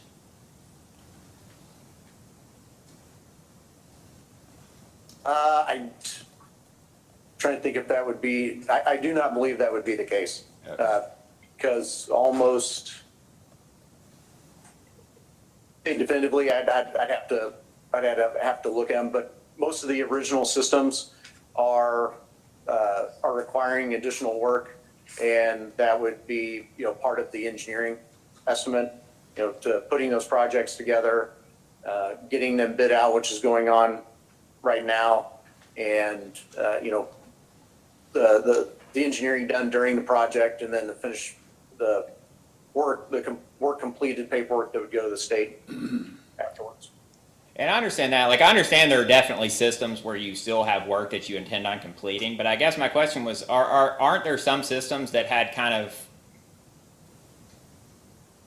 I guess, what you all would consider more repair type costs, repairing portions of existing plant where, large portions of those have been completed and there may not be a large project in the works? I think there was some testimony that yesterday, with respect to a number of the systems, the primary thing that remained to be completed was work with respect to the I&I. And on those, would you expect to see, a significant increase in the amount spent to date of the construction, design, and investigative services? I'm sorry, Mr. Bellamy, is your question if all that basically remains is work on I&I? Is that what the category or the thought that underlies? Well, yeah, I guess I'm sorry. Okay. So would you agree that there are systems in which, or there was testimony yesterday that there were some systems in which I&I was effectively, one of the only things remaining? Would you agree that that's the case with some systems? Again, Mr. Bellamy, Mr. Freeman testified this morning specifically about what was remaining of the projects. So I don't know. I don't know whose testimony you're referring to. Well, I guess then I can go through each one. As far as if you could look at Airview, Okay. do you anticipate?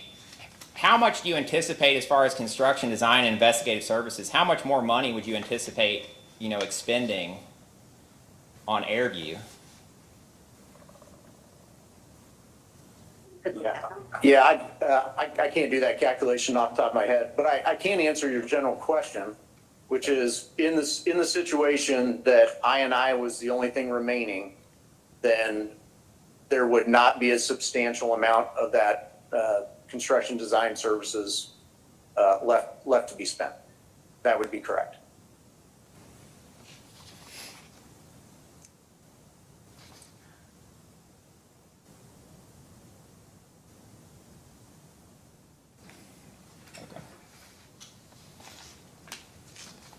And I assume if I were to go through and ask with each system, the answer as far as how much you would anticipate being left, you really wouldn't be able to do that as we sit here right now. Is that correct? No, not off the top of my head. I'd have to get with the engineer and work that out.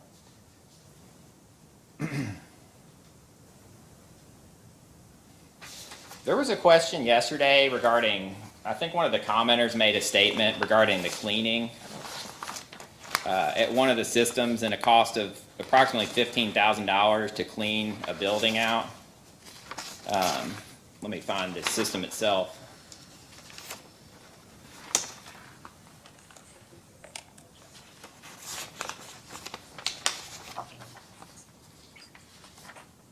Cleaning our building.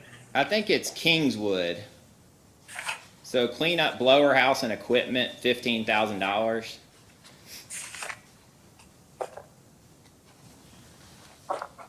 I guess, could you kind of explain what that clean up the blower house and equipment, what that entailed? Yes, and as I testified this morning, that is a partially complete item. The cleaning out the blower house and equipment? Correct. So when, if I recall, when we took that system over, it was a blower house.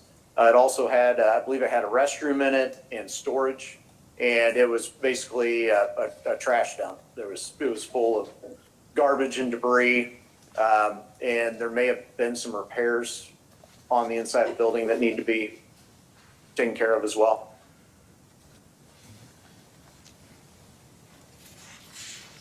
I mean, can you account for why it would have costed $15,000 to clean up the building? Well, there again, it is an estimate, and I can't speak to what the exact cost to date for that line item is as we sit here. Would cleaning up the building extend the useful life of the building?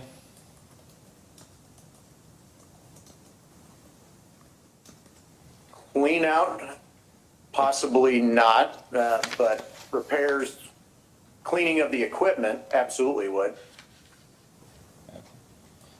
Of the blower equipment.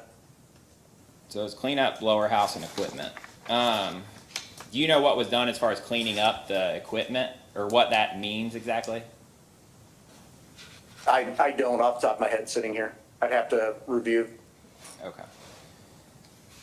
And you mentioned, when you were talking to Mr. Sanford, you mentioned kind of a distinction between the larger projects, again, that you would bid out, or that you are intending on bidding out, versus, you know, smaller ones that might be performed by the O&M contractor. With respect to the smaller ones that would be performed by the O&M contractor, you know, for instance, I think you referenced like fixing a fence.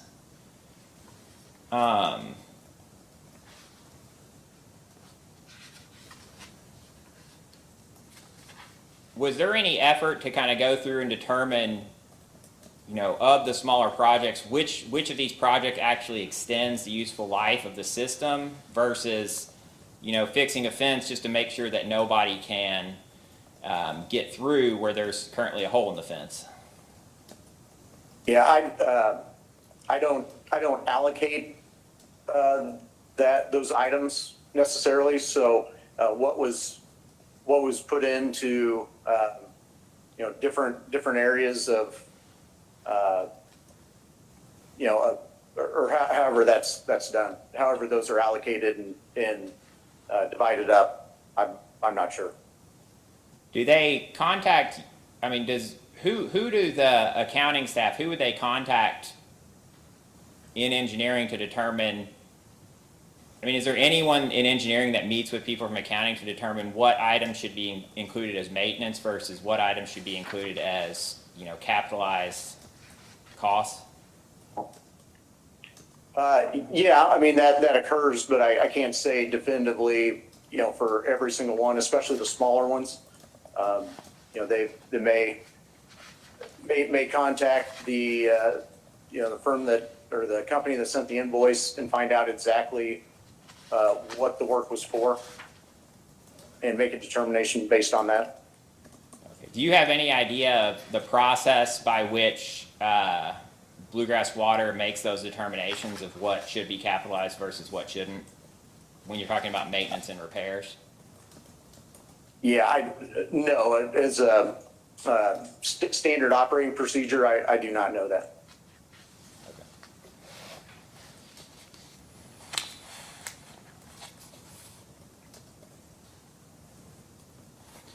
You mentioned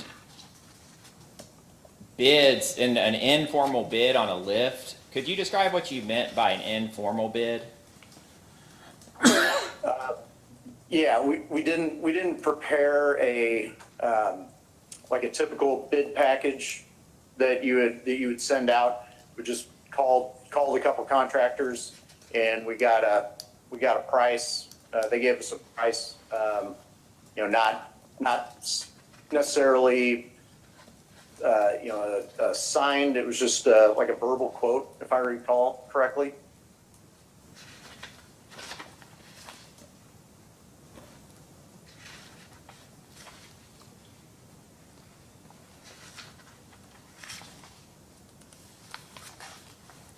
Are you familiar with discussions with respect to the Delaplane system with any nearby systems regarding the ability of those systems to accept waste from Delaplane?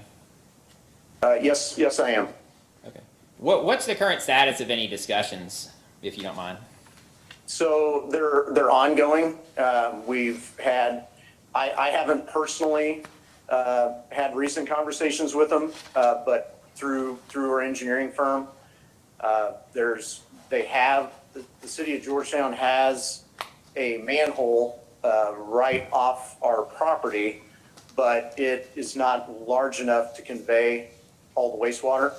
So the most recent discussions, which are should be formalized into an actual proposal, if you will, from the city to us, would include us having to either run or pay to have a dedicated force main run directly to the city's property, to the plant. And we would have to pay for some amount of upgrades because all the capacity of the facility is currently spoken for from other entities. But like I said, the exact details, how much capacity would be required, how much they estimate that would cost, those details are still being worked out. So the city is putting together a package, essentially an offer. Is that your understanding? Yes.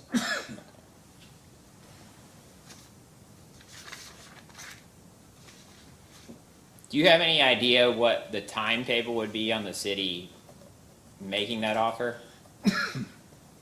I don't. I could find out, but I would think within, surely within a month we would have an idea. When did those discussions with the city start, I guess? So there were some preliminary discussions prior to our acquisition, I believe, and then they picked up again. I want to say the engineer reached out maybe about 2 months ago.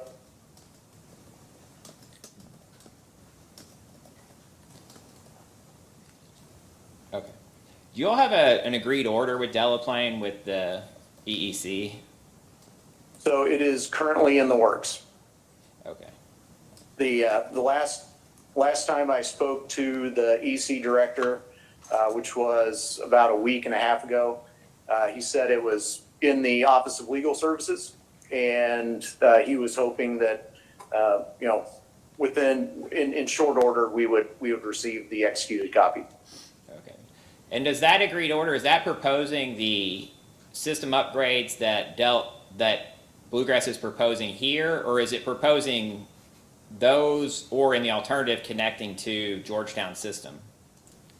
So the way that the agreed orders between Bluegrass and EC have been thus far is they give us a time frame to evaluate the system, determine what we're going to do, and put together a corrective action plan.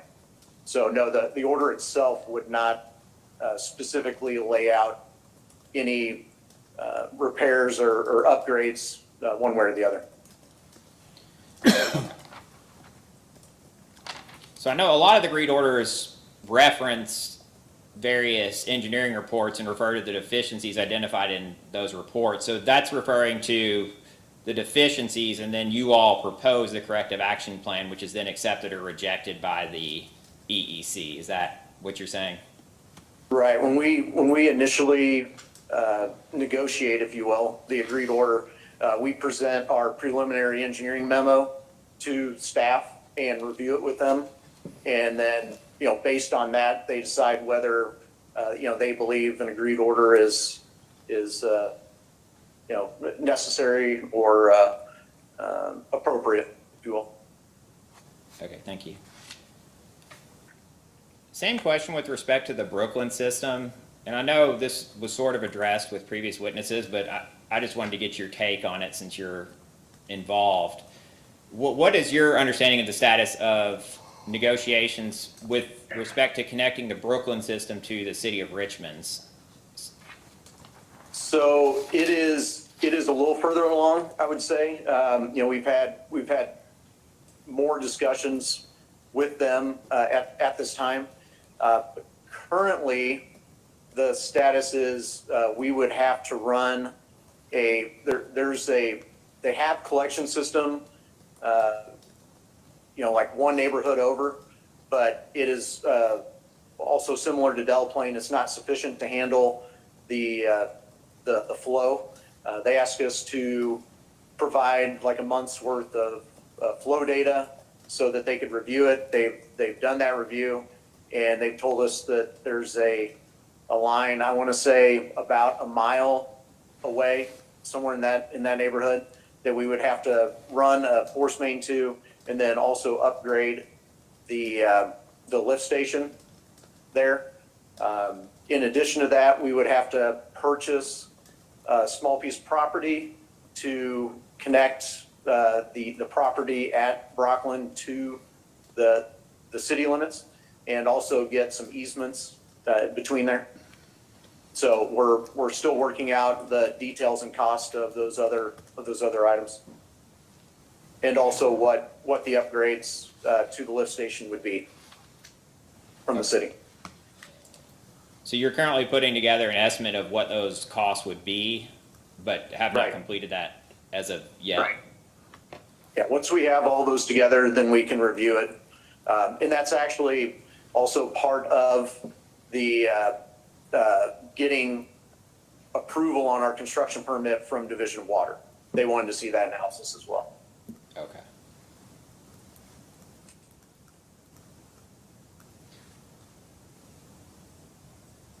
With respect to the Brooklyn system, the Division of Water permit, they want to see those estimates. So I guess when do you all anticipate getting those estimates to the Division of Water? I'm hoping within the next couple of weeks. Okay. And are you all working on that internally, or is that your engineering firm is working on that externally? That's correct. Our outside or third-party engineering firm. Okay. With our review, obviously. And do you all have any, assuming you got that to the Division of Water in 3 or 4 weeks, what would the anticipated, how long would you anticipate it taking to get a permit from the Division of Water? I want to say, and this is solely based off the other permits that we got, but I want to say total time may have been three months, maybe. But this one, Brockland, is further, it's already partially reviewed at this point. So it probably wouldn't be that long. Maybe a month, 2 months at the most would be my best guess after submitting our analysis. And how long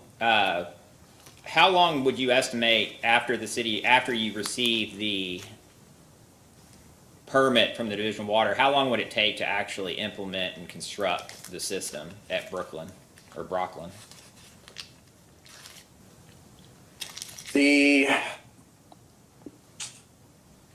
That's a complicated question at this point in time, but the lead times on equipment have been, longer than usual with the status of material availability and, shipping. So the tankage is, it's all concrete tankage, so that wouldn't be terribly long. It would definitely be the equipment. So I would just be, it'd be a wild guess at this point. But I mean, could it be over a year before you get the equipment? no, absolutely not. 6 No, months? I would think maybe 6 at the longest. I mean, we're still hoping that, this would be done this year still.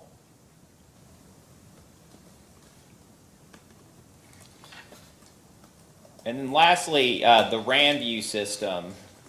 Are you familiar with any discussions with connecting that to the city of Mayfield and what the status of those are? So on Randview, I would refer back to Mr. Cox's testimony. There have been some initial phone calls, but we need to follow up with them and determine where exactly we can tie on and what would be required to do that.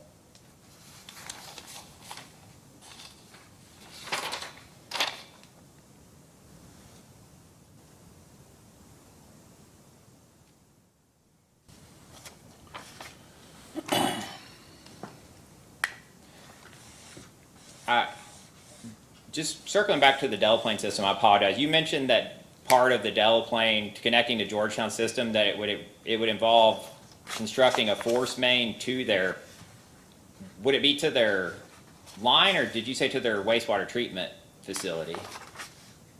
What we were told is it would need to go directly to the treatment facility. And how far away is that from Delaplane? It's approximately 5 miles as the crow flies, but that wouldn't necessarily, we wouldn't necessarily be able to run a force main directly to the plant. It may have to follow some roads. It could be longer than that. The actual main. Okay.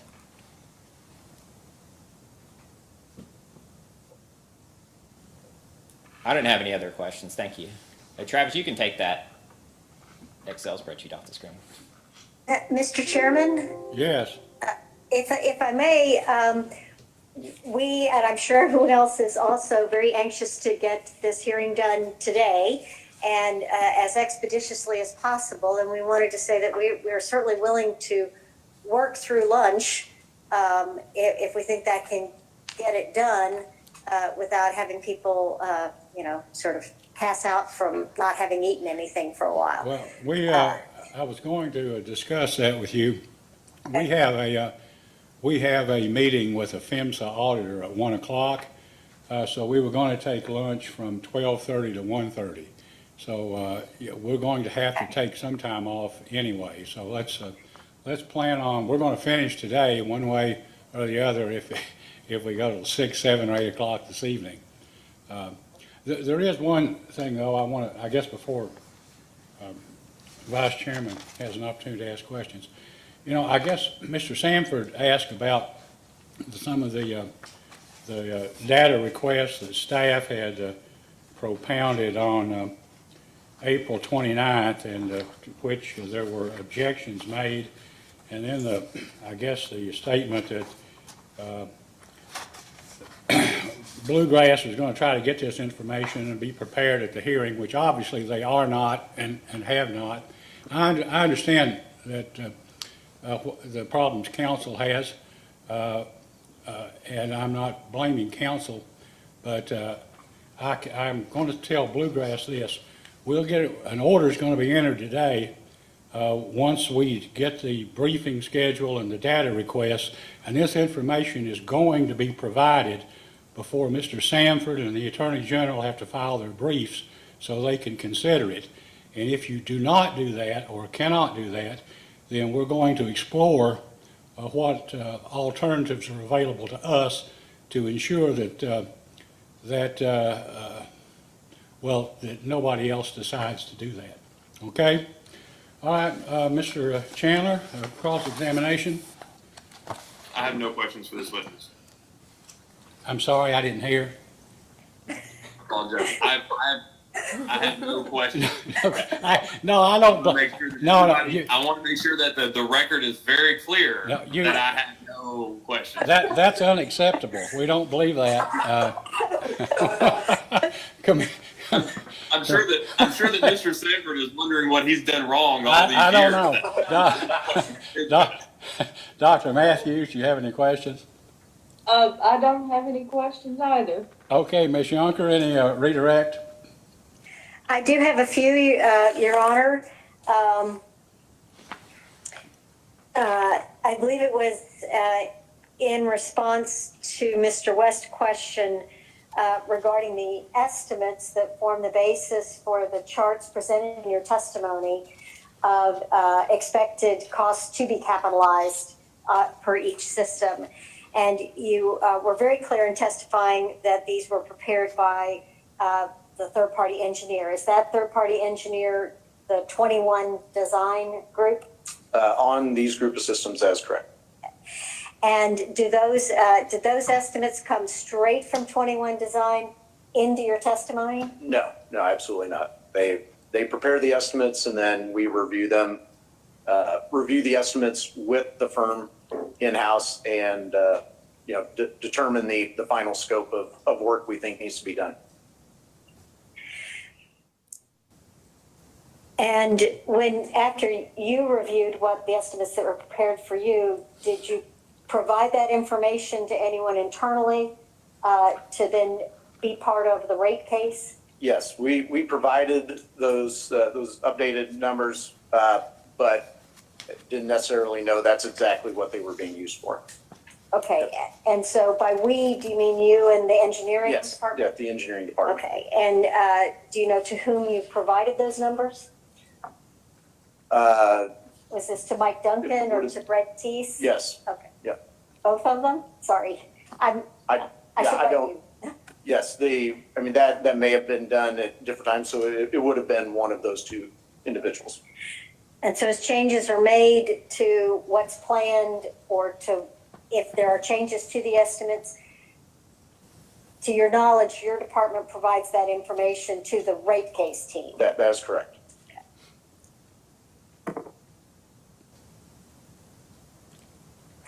I have no further questions on redirect. Okay, thank you. Mr. West, anything? No, nothing further. Mr. Sanford? No additional questions, Your Honor. Mr. Bellamy? No. Mr. Chandler, it's your last chance. No? No, sir. Dr. Matthews? No.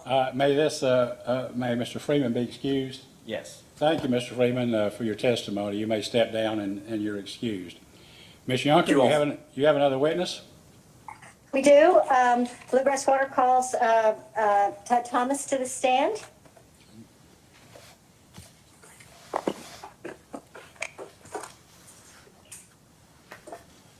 Okay, please raise your right hand. Do you solemnly swear or affirm under penalty of perjury that the testimony you're about to give will be the truth, the whole truth, and nothing but the truth? Yes, sir, I do. Thank you. Ms. Yonker? Mr. Thomas, would you please state your full name for the record? Todd Thomas, And what is your business address, sir? 1650 Pear Road, Suite 303, St. Louis, Missouri, 63131, I think. And what is your position, current position, with respect to the applicant utility, in this case, Bluegrass Water? I'm Vice President responsible for operations. And just very briefly, if you would tell the folks at the hearing what that responsibility covers. With regard to this hearing, I'm prepared to talk about third-party contractors, how we hire them, what benefits they bring to Bluegrass Utility Operating Company and its customers, and any other operations type questions. And do you generally oversee for at Bluegrass Water and all the other affiliated companies those day-to-day operations and maintenance and other service functions that are provided, whether by third parties or directly? Yeah, indirectly, I do, yes, because I also have a director of operations who specifically handles components. We've talked about mission. We have a group that handles our missions communications and our maintenance management system. So yes, I'm at the top of all that. And have you been? How long have you been working with the Bluegrass Water and all the affiliated companies? I'm employee number 3, so January of 2017. Did you file or cause to be filed in this case sworn direct testimony designated as Application Exhibit 8B as in boy, consisting of 13 pages? Yes. And do you have any corrections that you wish to make to that testimony? I do not. Are you also designated as the witness on a number of responses to party and PSC staff data requests in this case? Yes. And, okay, so I then tender Mr. Thomas for examination by the parties, the PSC staff, and the commissioners. Mr. West, questions? We have no questions for this witness. Mr. Sanford? Just a few questions, Your Honor. Good afternoon, or good morning still, rather. Good morning to you. Just to follow up on a few questions that have been asked of a couple of the other witnesses, but what due diligence did Bluegrass do to determine whether or not there were any local firms? And by that, I mean firms in Kentucky or kind of Evansville or Paducah markets that would have been able to do the O&M work for these projects? So as a general course of business, when we're identifying some of these systems that we are looking at purchasing, we're also talking with current owners on who they use, different operations firms in the area. We look at those. We even contact sometimes in the case of the stuff down there at Paducah, we talk to JSA employees to see if they know of anybody. So we just do a general examination of what's available and who's available. Okay, and did you actually identify any Kentucky or Southern Indiana firms that may have been able to provide the O&M service for these different systems? We did not. Okay, so how many firms received it? Let me back up. As I understand it, there's kind of a two-step process. The first thing is to go through a pre-qualification process, correct? Yes, sir. Okay, and so how many firms have been invited to go through the pre-qualification process for Bluegrass? So you've probably seen in your information, there's been 4 rounds of systems that we brought online. In the first 3 rounds, we included 3 different firms, and on the 4th, we included 2 other firms with that. So total of 5 on that one. Okay, that's the pre-qualification stage, right? Yes. So three firms for the first, and then 5 firms for the second time that you went through that process? Yes. Okay. So out of those, let me take each of those individually. Out of the 3 in the first round, how many of those firms were actually pre-qualified? All of them. Okay, and then out of the second round, how many of those 5 firms were pre-qualified? All of them. And are all of those firms really sort of national firms that provide services across the country? Not necessarily, no. Veolia, national. Woodard and Curran, national. Midwest, becoming more national as they grow. In the last round, both Strickland and I think Wet Environmental was the other one, are both more localized firms, but they had expressed interest in expanding, so we included them. Okay. Do any of those firms have Kentucky offices, do you know? Not to my knowledge. Okay. So when you hire somebody who is from out of state to be able to provide the O&M function for each of these systems, how does that firm then go ahead and staff that project? Do you know? Well, and I think there's quite a bit of staffing information detailed in here too. But if you look at each location, each geographic location, it can be a mix. They have some full-time employees that they've identified from that area, and I can't speak to how each firm does it specifically, but I can speak in some generalities. Through trade associations, they post websites. I know they use social media, LinkedIn, Facebook, things like that to identify operators. Of course, word of mouth, discussing that with other operators. And I'll go back as a reference to down there, Paducah, some of the part-time employees there that support the full-time employees are employees of the JSA, which is the Joint Sewer Authority. Okay. So that brings up a good point. Would it not have made sense to perhaps just contract the O&M for these facilities to the JSA or some municipal government, even if, let me answer that first and I'll follow up. Okay, so the JSA would have never done that. I mean, I think Mr. Cox or one of the other prior witnesses talked about how the JSA had been made receiver for a period of time, like of Great Oaks, and they wanted really to get out of that situation as quickly as possible, and they wanted nothing to do with it. But what the JSA does allow is for some of their employees to pick up some additional work, when they're not scheduled to work at the JSA. So I've never seen it an option where a municipality or a district would pick up basically contract operations. Okay. So with regard to, well, first off, does Midwest use the same employees to cover all of the clusters of systems that are in Bluegrass's system? So let me answer what I think you're asking me. Do the people that work down in Paducah also work up near Louisville? No. Okay, so how are those, there's kind of, I think we've established there's kind of 3 different clusters of these systems. How are they each individually staffed? Is it by someone who lives somewhat close to the community in which the system's located? Yes.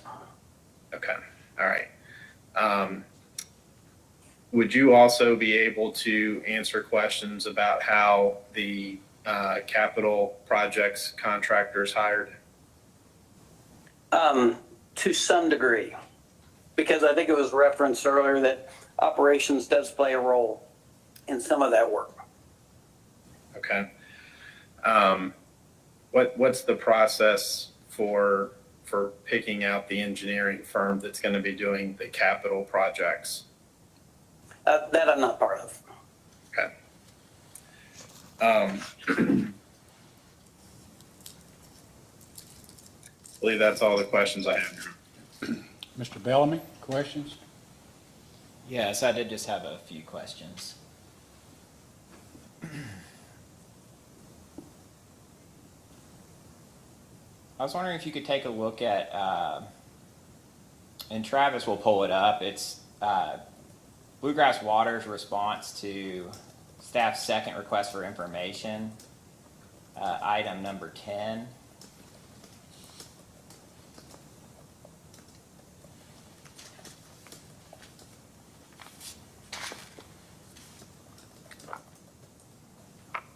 Okay, And basically, the question was, because there was a bill for Midwest systems that was provided that kind of had some pricing for systems in other states, which on a per system basis were somewhat lower than those in Kentucky. And I guess the question was asked is to explain why that would be the case. And the answer was in part that due to 807 KR 5071 Section 7, that Bluegrass Water is required to make inspections of all mechanical equipment on a daily basis.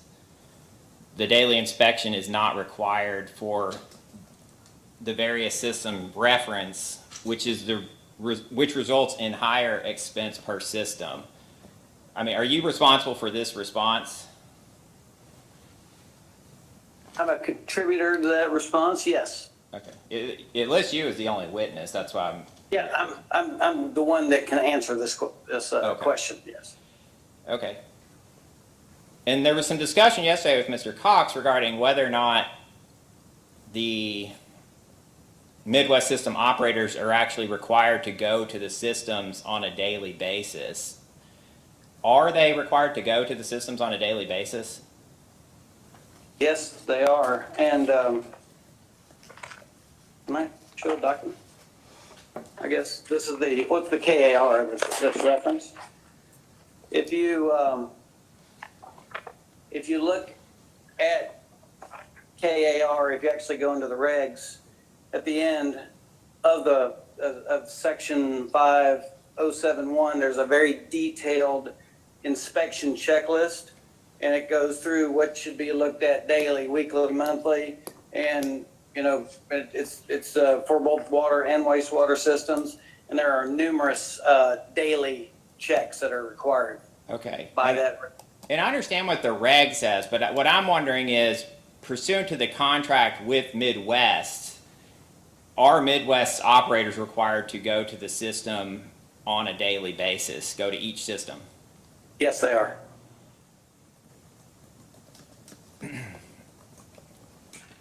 And do they in fact go to each system on a daily basis? Yes, they do. And how do you track whether or not they're doing that? Well, you may have also seen in some of your testimony that through our computerized maintenance management system, that on certain days, they track whatever duties that they were supposed to complete in our computerized maintenance management system. I can't tell you whether or not they have a duty that they track in that maintenance management system every day. Okay. I'm now going to refer to requests for request number 15. I'm sorry. Bluegrass Water's response to Commission Staff's second request for information, item number 15, or request 15. And Travis, if you could pull that up.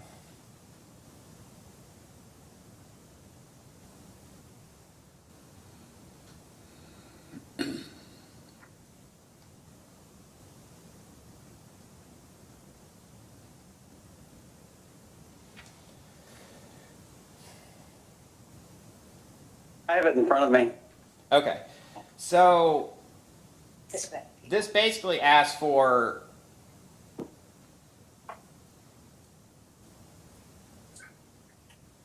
I'm sorry. I apologize. 1 second.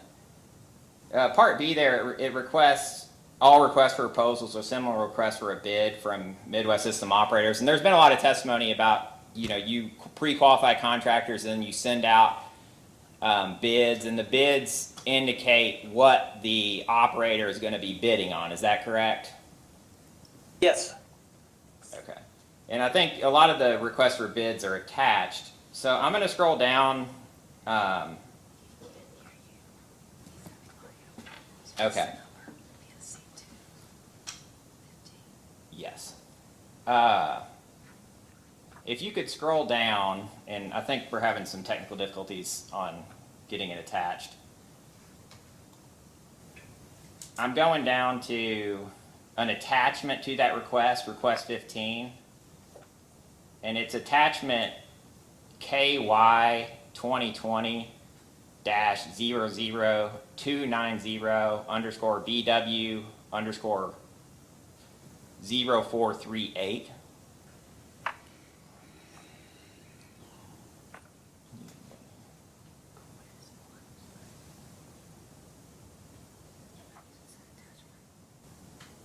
I'm here. Okay. So this is, am I correct that at the top it says Central States RFQ response sheet, Bluegrass, August 25th, 2019 rebid.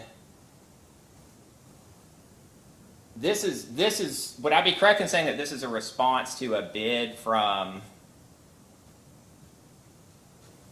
Midwest Water Operations LLC? Yes. And this is the first, there was discussion about it, about bids being done kind of in, I guess, 4 phases. This response, I believe, is the first one, so it's with respect to the systems at issue in case number 2019-00104. Is that correct? Repeat that for me, please. There's testimony about the bids for the system, the bids for the operations of the systems being done in batches, and the first batch being obviously the first group of systems that were purchased, which is 2019-00104 in that case number, and that would be Airview, Brooklyn, Fox Run, Great Oaks, Golden Acres, Kingswood, Lake Columbia, Longview, and Persimmon Ridge. This response here is in response to a request for proposal for the operation of those systems. Is that correct? That's correct. Okay. Can you scroll down and look at the note right above the signatures and just read that aloud?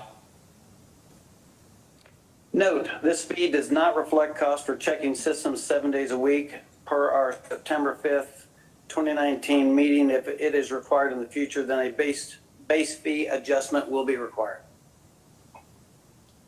So based on that, would you agree that there was a meeting in which Midwest was informed that they actually would not be required to visit each system on a daily basis? I object to the form of the question, but he may answer. It appears there was a discussion. I was not at that meeting. Okay. Had you been informed before of any meeting indicating that Midwest would not be required to go to the system on a daily basis? No.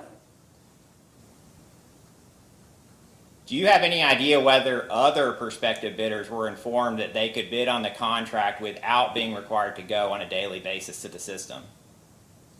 I am not.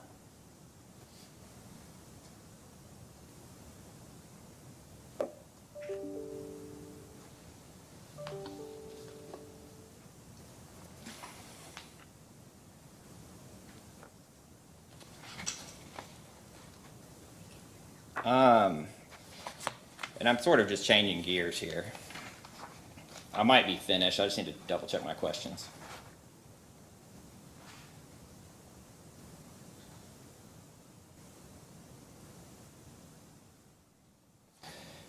Assuming that Midwest Operators is not going to the systems on a daily basis, would you have any explanation for the discrepancy in the cost with respect as compared to other systems that they operate on behalf of Bluegrass Water in other states? Or I'm sorry, other systems they operate on behalf of KSWR in other states? Please repeat that question for me. Yeah. If Midwest Operators is not going to Bluegrass Water systems on a daily basis, would you have any explanation of the cost for serving Bluegrass Water being higher than the systems that Midwest is operating on behalf of CSWR in other states? I'm not comfortable with the assumption that Bluegrass, that Midwest is not going there 7 days a week.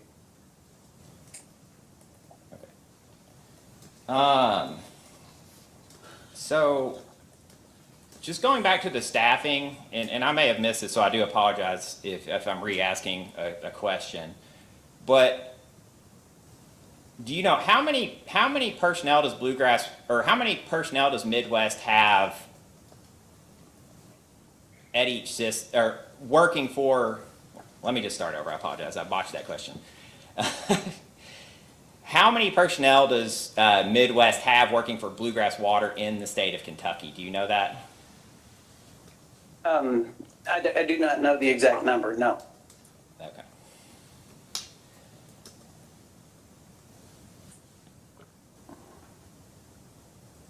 I think that's all the questions I have. Thank you very much. Vice Chairman Chandler, questions? I have no questions. Dr. Matthews? I have no questions. Thank you. Ms. Yonker, redirect? Just briefly, Your Honor, Mr. Thomas, do you require the Midwest Water to have its operators go to each system on a daily basis? Yes. And have you personally made that requirement known or discussed that requirement with anyone at Midwest? Have you? Yeah. Not me personally. Okay. Do you know of anyone who reports to you who has? Yes, I do. Okay, and who is that Thank person? you. That would be Jay Favor, who is my Director of Operations. Okay. Do you have any evidence or any suspicion that a Midwest operator is not going to a system on a daily basis? No. That's it, Your Honor. Thank you. Mr. West, anything further? No further questions. Mr. Sanford? No, Your Honor. Okay.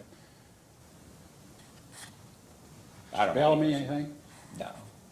Vice Chairman Chandler, Dr. Matthews, nothing? May this witness be excused? Yes. Okay, thank you. You may be excused. Appreciate your testimony. You have, I believe, another witness, Ms. Yonker, is that correct? We do have someone to offer because he was listed as a witness on a significant number of data responses. So we'll go ahead and bring, well, I guess I could ask whether or not anyone has any questions for Mike Duncan, if that would move things along. But otherwise, I'll tender him first, if that's probably faster. Okay. Okay. Mr. Duncan, please raise your right hand. Do you solemnly swear or affirm under penalty of perjury that the testimony you're about to give will be the truth, the whole truth, and nothing but the truth? I do. Okay. Ms. Yonker, you may ask. Please state your full name Michael Duncan, and what is your business address? 1650 Pear Road, Suite 303, St. Louis, Missouri, 63131.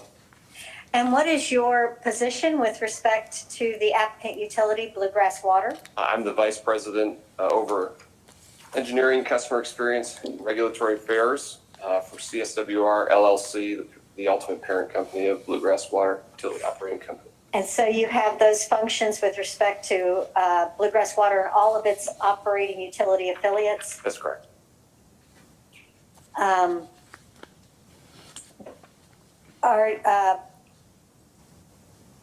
Did you contribute material to responses that were provided, information that was provided in response to data requests that were propounded on Bluegrass Water in this case? I did. And are you listed as, are you designated as the witness to a number of those data responses? I am. And then we'll tender this witness for examination by any of the parties or PSC staff or commissioners. Mr. West? No questions for this witness. Mr. Sanford? No questions, Your Honor. Mr. Bellamy? Yes, Mr. Duncan, I did have just a couple questions. Were you, The Attorney General, in one of its first requests for information, had requested, I guess, a breakout if Bluegrass Water were to have calculated calculated the rates for each system on a per system basis. And Mr. Thies had indicated that you were responsible for doing those rates and those projections. Is that correct? That's correct. With respect to there's going to be general administrative expenses, incurred, I guess, either at the CSWR level or at the Bluegrass Water level that are going to be filtered down to those systems, whether or not there's a unified rate or separate rates for each system. Is that correct? That's correct. In your analysis, when you proposed that estimate, how did you allocate those expenses, those general administrative overhead expenses, to the various systems? Yes, I generally followed the accounting principles that Mr. Teese discussed earlier for direct expenses related to those plants and service areas. With contract operations, other operational expense, they were directly allocated to the specific service areas. For direct charges from the parent company, such as general liability insurance, those were allocated on a rate base methodology, similarly to how it's done from the parent. And for other administrative expenses, it was allocated on a per customer basis, which is how we generally do the allocation within an operating company after it's allocated to that company using the Massachusetts method. Okay. So, and when you say a per customer basis, is that a per connection? I know the connections would be the customers plus residential equivalents. Did you use a per connection basis or a per customer? Per connection. Okay. And what was the expense you indicated was allocated based on rate base? I apologize, I didn't hear that. General liability insurance. Okay. And why'd you do that based on rate base? That is how the general liability expense is allocated to operating companies, or at least that's my understanding as how that's Mr. Teese's team allocates, directly charges that expense to operating companies. Based on rate base? Do you know? Maybe plant service. It's a proxy in terms of assets. Okay. And again, this was a rough estimate, and so I used rate base in this estimate to roughly charge that expense directly. Okay. And I know you answered some questions regarding the projection of plant and service and QUIP. Is that correct? Could you direct me to which? Well, I guess let me just ask you generally: did you participate in projecting the QUIP during the forecasted period? I did. Okay. And how did you project the QUIP during the forecasted period? So we were looking at the project timelines given to us by the engineering teams, at which point they thought projects were going to be beginning and ending for the project budgets remaining, and did a straight line projection of the CWIP or QUIP across that period of time. Okay. And have you made any updates to the QUIP projections? We did. In our base year update, we updated the timelines to more accurately reflect the most up-to-date timelines that we have for project completion. And what was the basis for that change? I know there was kind of a rather large change between the two. There was. Our initial estimates were fairly aggressive, I'd say, and also Mr. Freeman testified to the delays that have been experienced in procuring equipment, and then also receiving permit approval from the Department of Water and approval from the commission to move forward with the portions of those projects that we included in this application.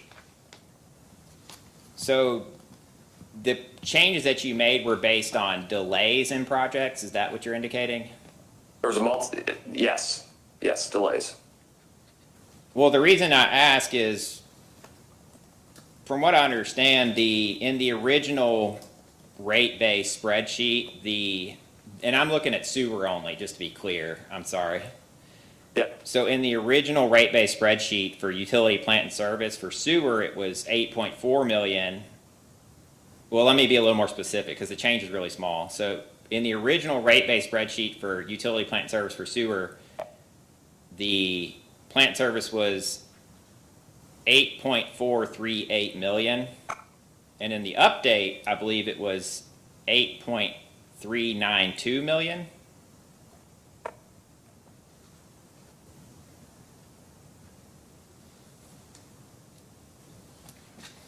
Excuse me, I just want to have that in front of me. So Yeah, that feel I can free. get it also. I'll pull it up myself. So, Mr. Bellamy, you're referring both to the base year update filing in March 2021, as well as the initial filing on September 30th, Yes, 2020? the- Okay, good, thank you. the rate base spreadsheet.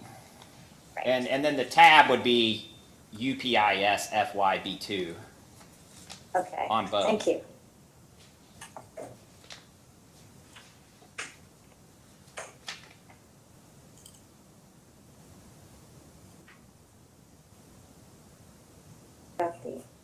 I got the base year update. The update. Base year update. All right, we're looking at B2. And this would be the 13-month average, by the way. Yeah.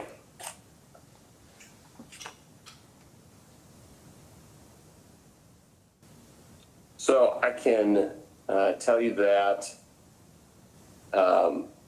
in the original, there was a portion of time, I can't remember exactly how many months, that were projected for the base year, 4 months.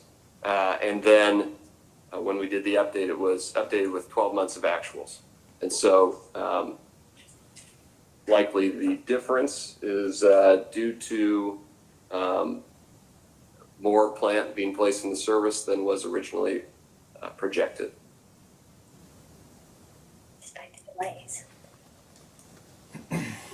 Okay.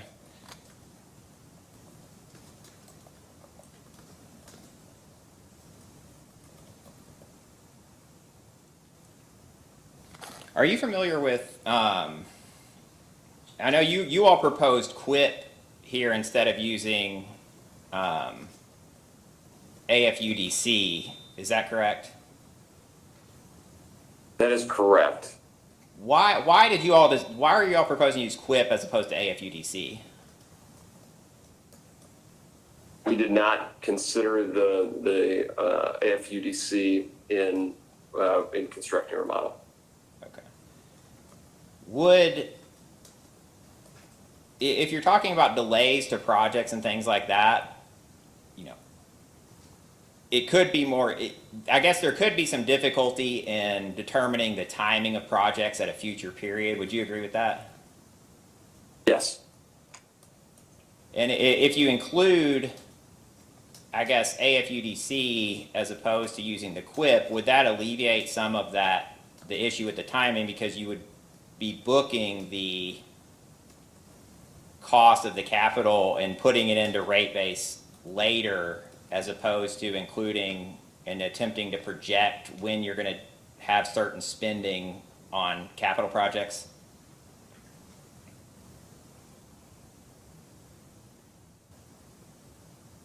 I don't agree with that, only because of the 13-month averaging that's done in the model, smooths out some of the ups and downs that may happen over that period of time while construction is in progress.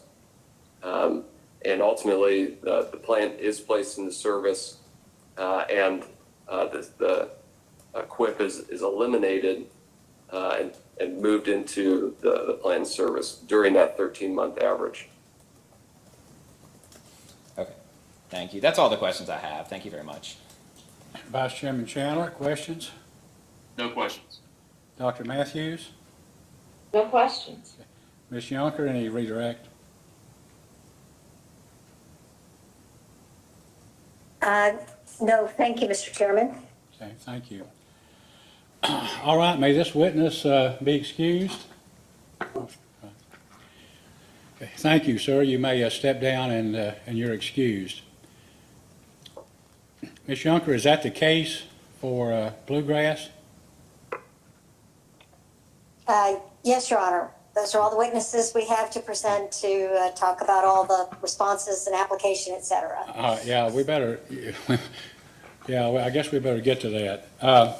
Now, I think that the Attorney General, the homeowners and staff all have discussed data requests. Is that correct? Mr. West, you expect to prepare some data requests? Yes, we have one data request. One, okay. Mr. Sanford, I know you'll have more than one probably. I guess what we want to do is find out about how long it would take each party that wants to file data requests to prepare them. We're on we're on a deadline of June 18th, I think, for a final order. I'm sure that people want to file briefs. So, Mr. Sanford, how long? I assume the Attorney General's office, you could have your data request prepared tomorrow. Correct, yes. Mr. Sanford, what about your office? We'll meet that same deadline, Your Honor. Okay. I don't know if staff can meet that deadline or not. Mr. Bellamy, what do you think about preparation of data requests? We can meet the deadline. Okay. All right. Well, everybody says they can meet the deadline of tomorrow, which is May 21st. Now, Ms. Yonker, I guess you and your client have an idea what these data requests are. Obviously, they'll all be in writing. How much time do you reasonably believe you and your client will need to respond to those data requests, given the fact that we need to expedite this matter as quickly as we can? Right. Could we for just a moment here go off camera and off mic to briefly discuss that, but without taking? You're talking about you want to discuss it with your client? Right. Well, sure. Right. Well, why don't we take take you 10 minutes, take a 10-minute break, and you can discuss it. We'll come back at 20 after 12 and finish up. Okay? The 5 minutes would be enough. We want to be All done right, by 12:30. All right. Yeah. We'll come back Okay. at 12:15. Let's go off the record so that Ms. Yonker can have a chance to talk to her client.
All right, Ms. Yunker, we're back, I think, on the record.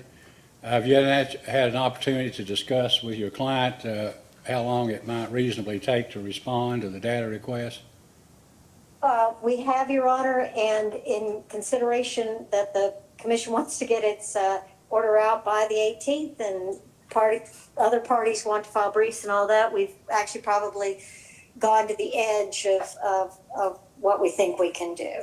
So, yes. What we propose is that we would provide the remaining responses, fill out the responses to the fourth set of PSC data requests by next Friday, the 28th.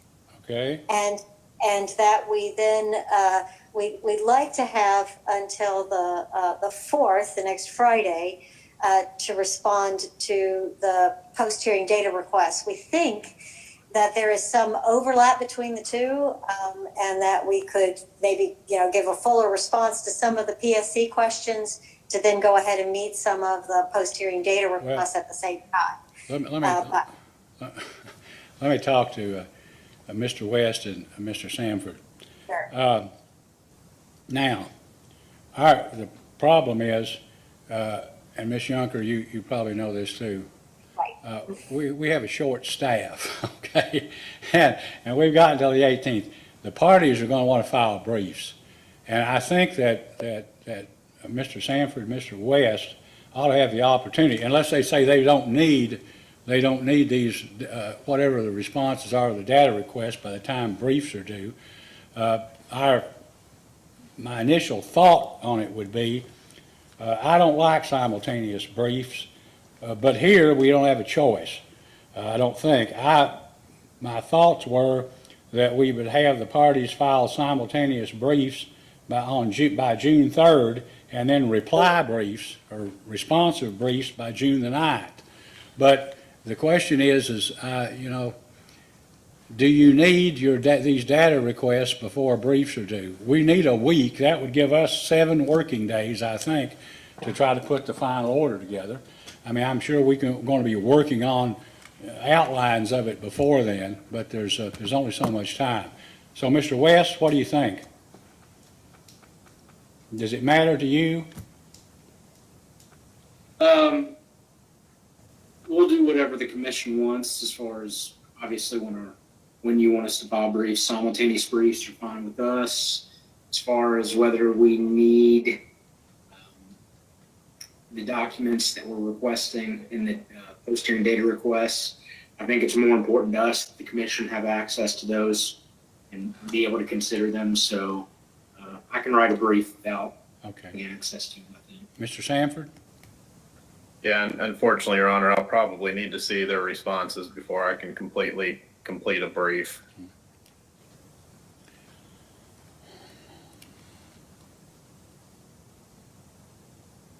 Your Honor, if I may, for this calculation, Bluegrass Water does not intend to file an initial brief. We don't have anything to respond to in the nature of testimony or evidence presented by any of the other parties. Our brief would be to simply point to the application and the updates, which is not of any use to anybody. But we would like the opportunity to respond to any briefs filed by the other parties. Well, of course. I mean, you would have simultaneous briefs filed on June 3rd, and with a reply, with each party having the opportunity to file a responsive brief the following week. So you'd be able to respond. I mean, I'd like to give you more time, but I mean, all of these law firms, including the AG, have several lawyers, and sometimes we have to work on weekends and nights, and that's just kind of how it is. I want to be fair with you, Ms. Yunker, on responding to these data requests, but I don't see how. I think that Mr. Sanford's entitled to get this information before he files his brief, and I don't see how we can do that because if you had till the 4th, then we're up to the next week. Why, we won't even have the responsive briefs in by the time our orders due. So I think that you may have to burn some midnight oil, but I can give you till the 31st, and that puts Mr. Sanford on a short time here, because then he only has the first, second, and if his briefs do the third, but I don't know how we can do any better than that. So I think the response to their data requests need to be filed by the 31st.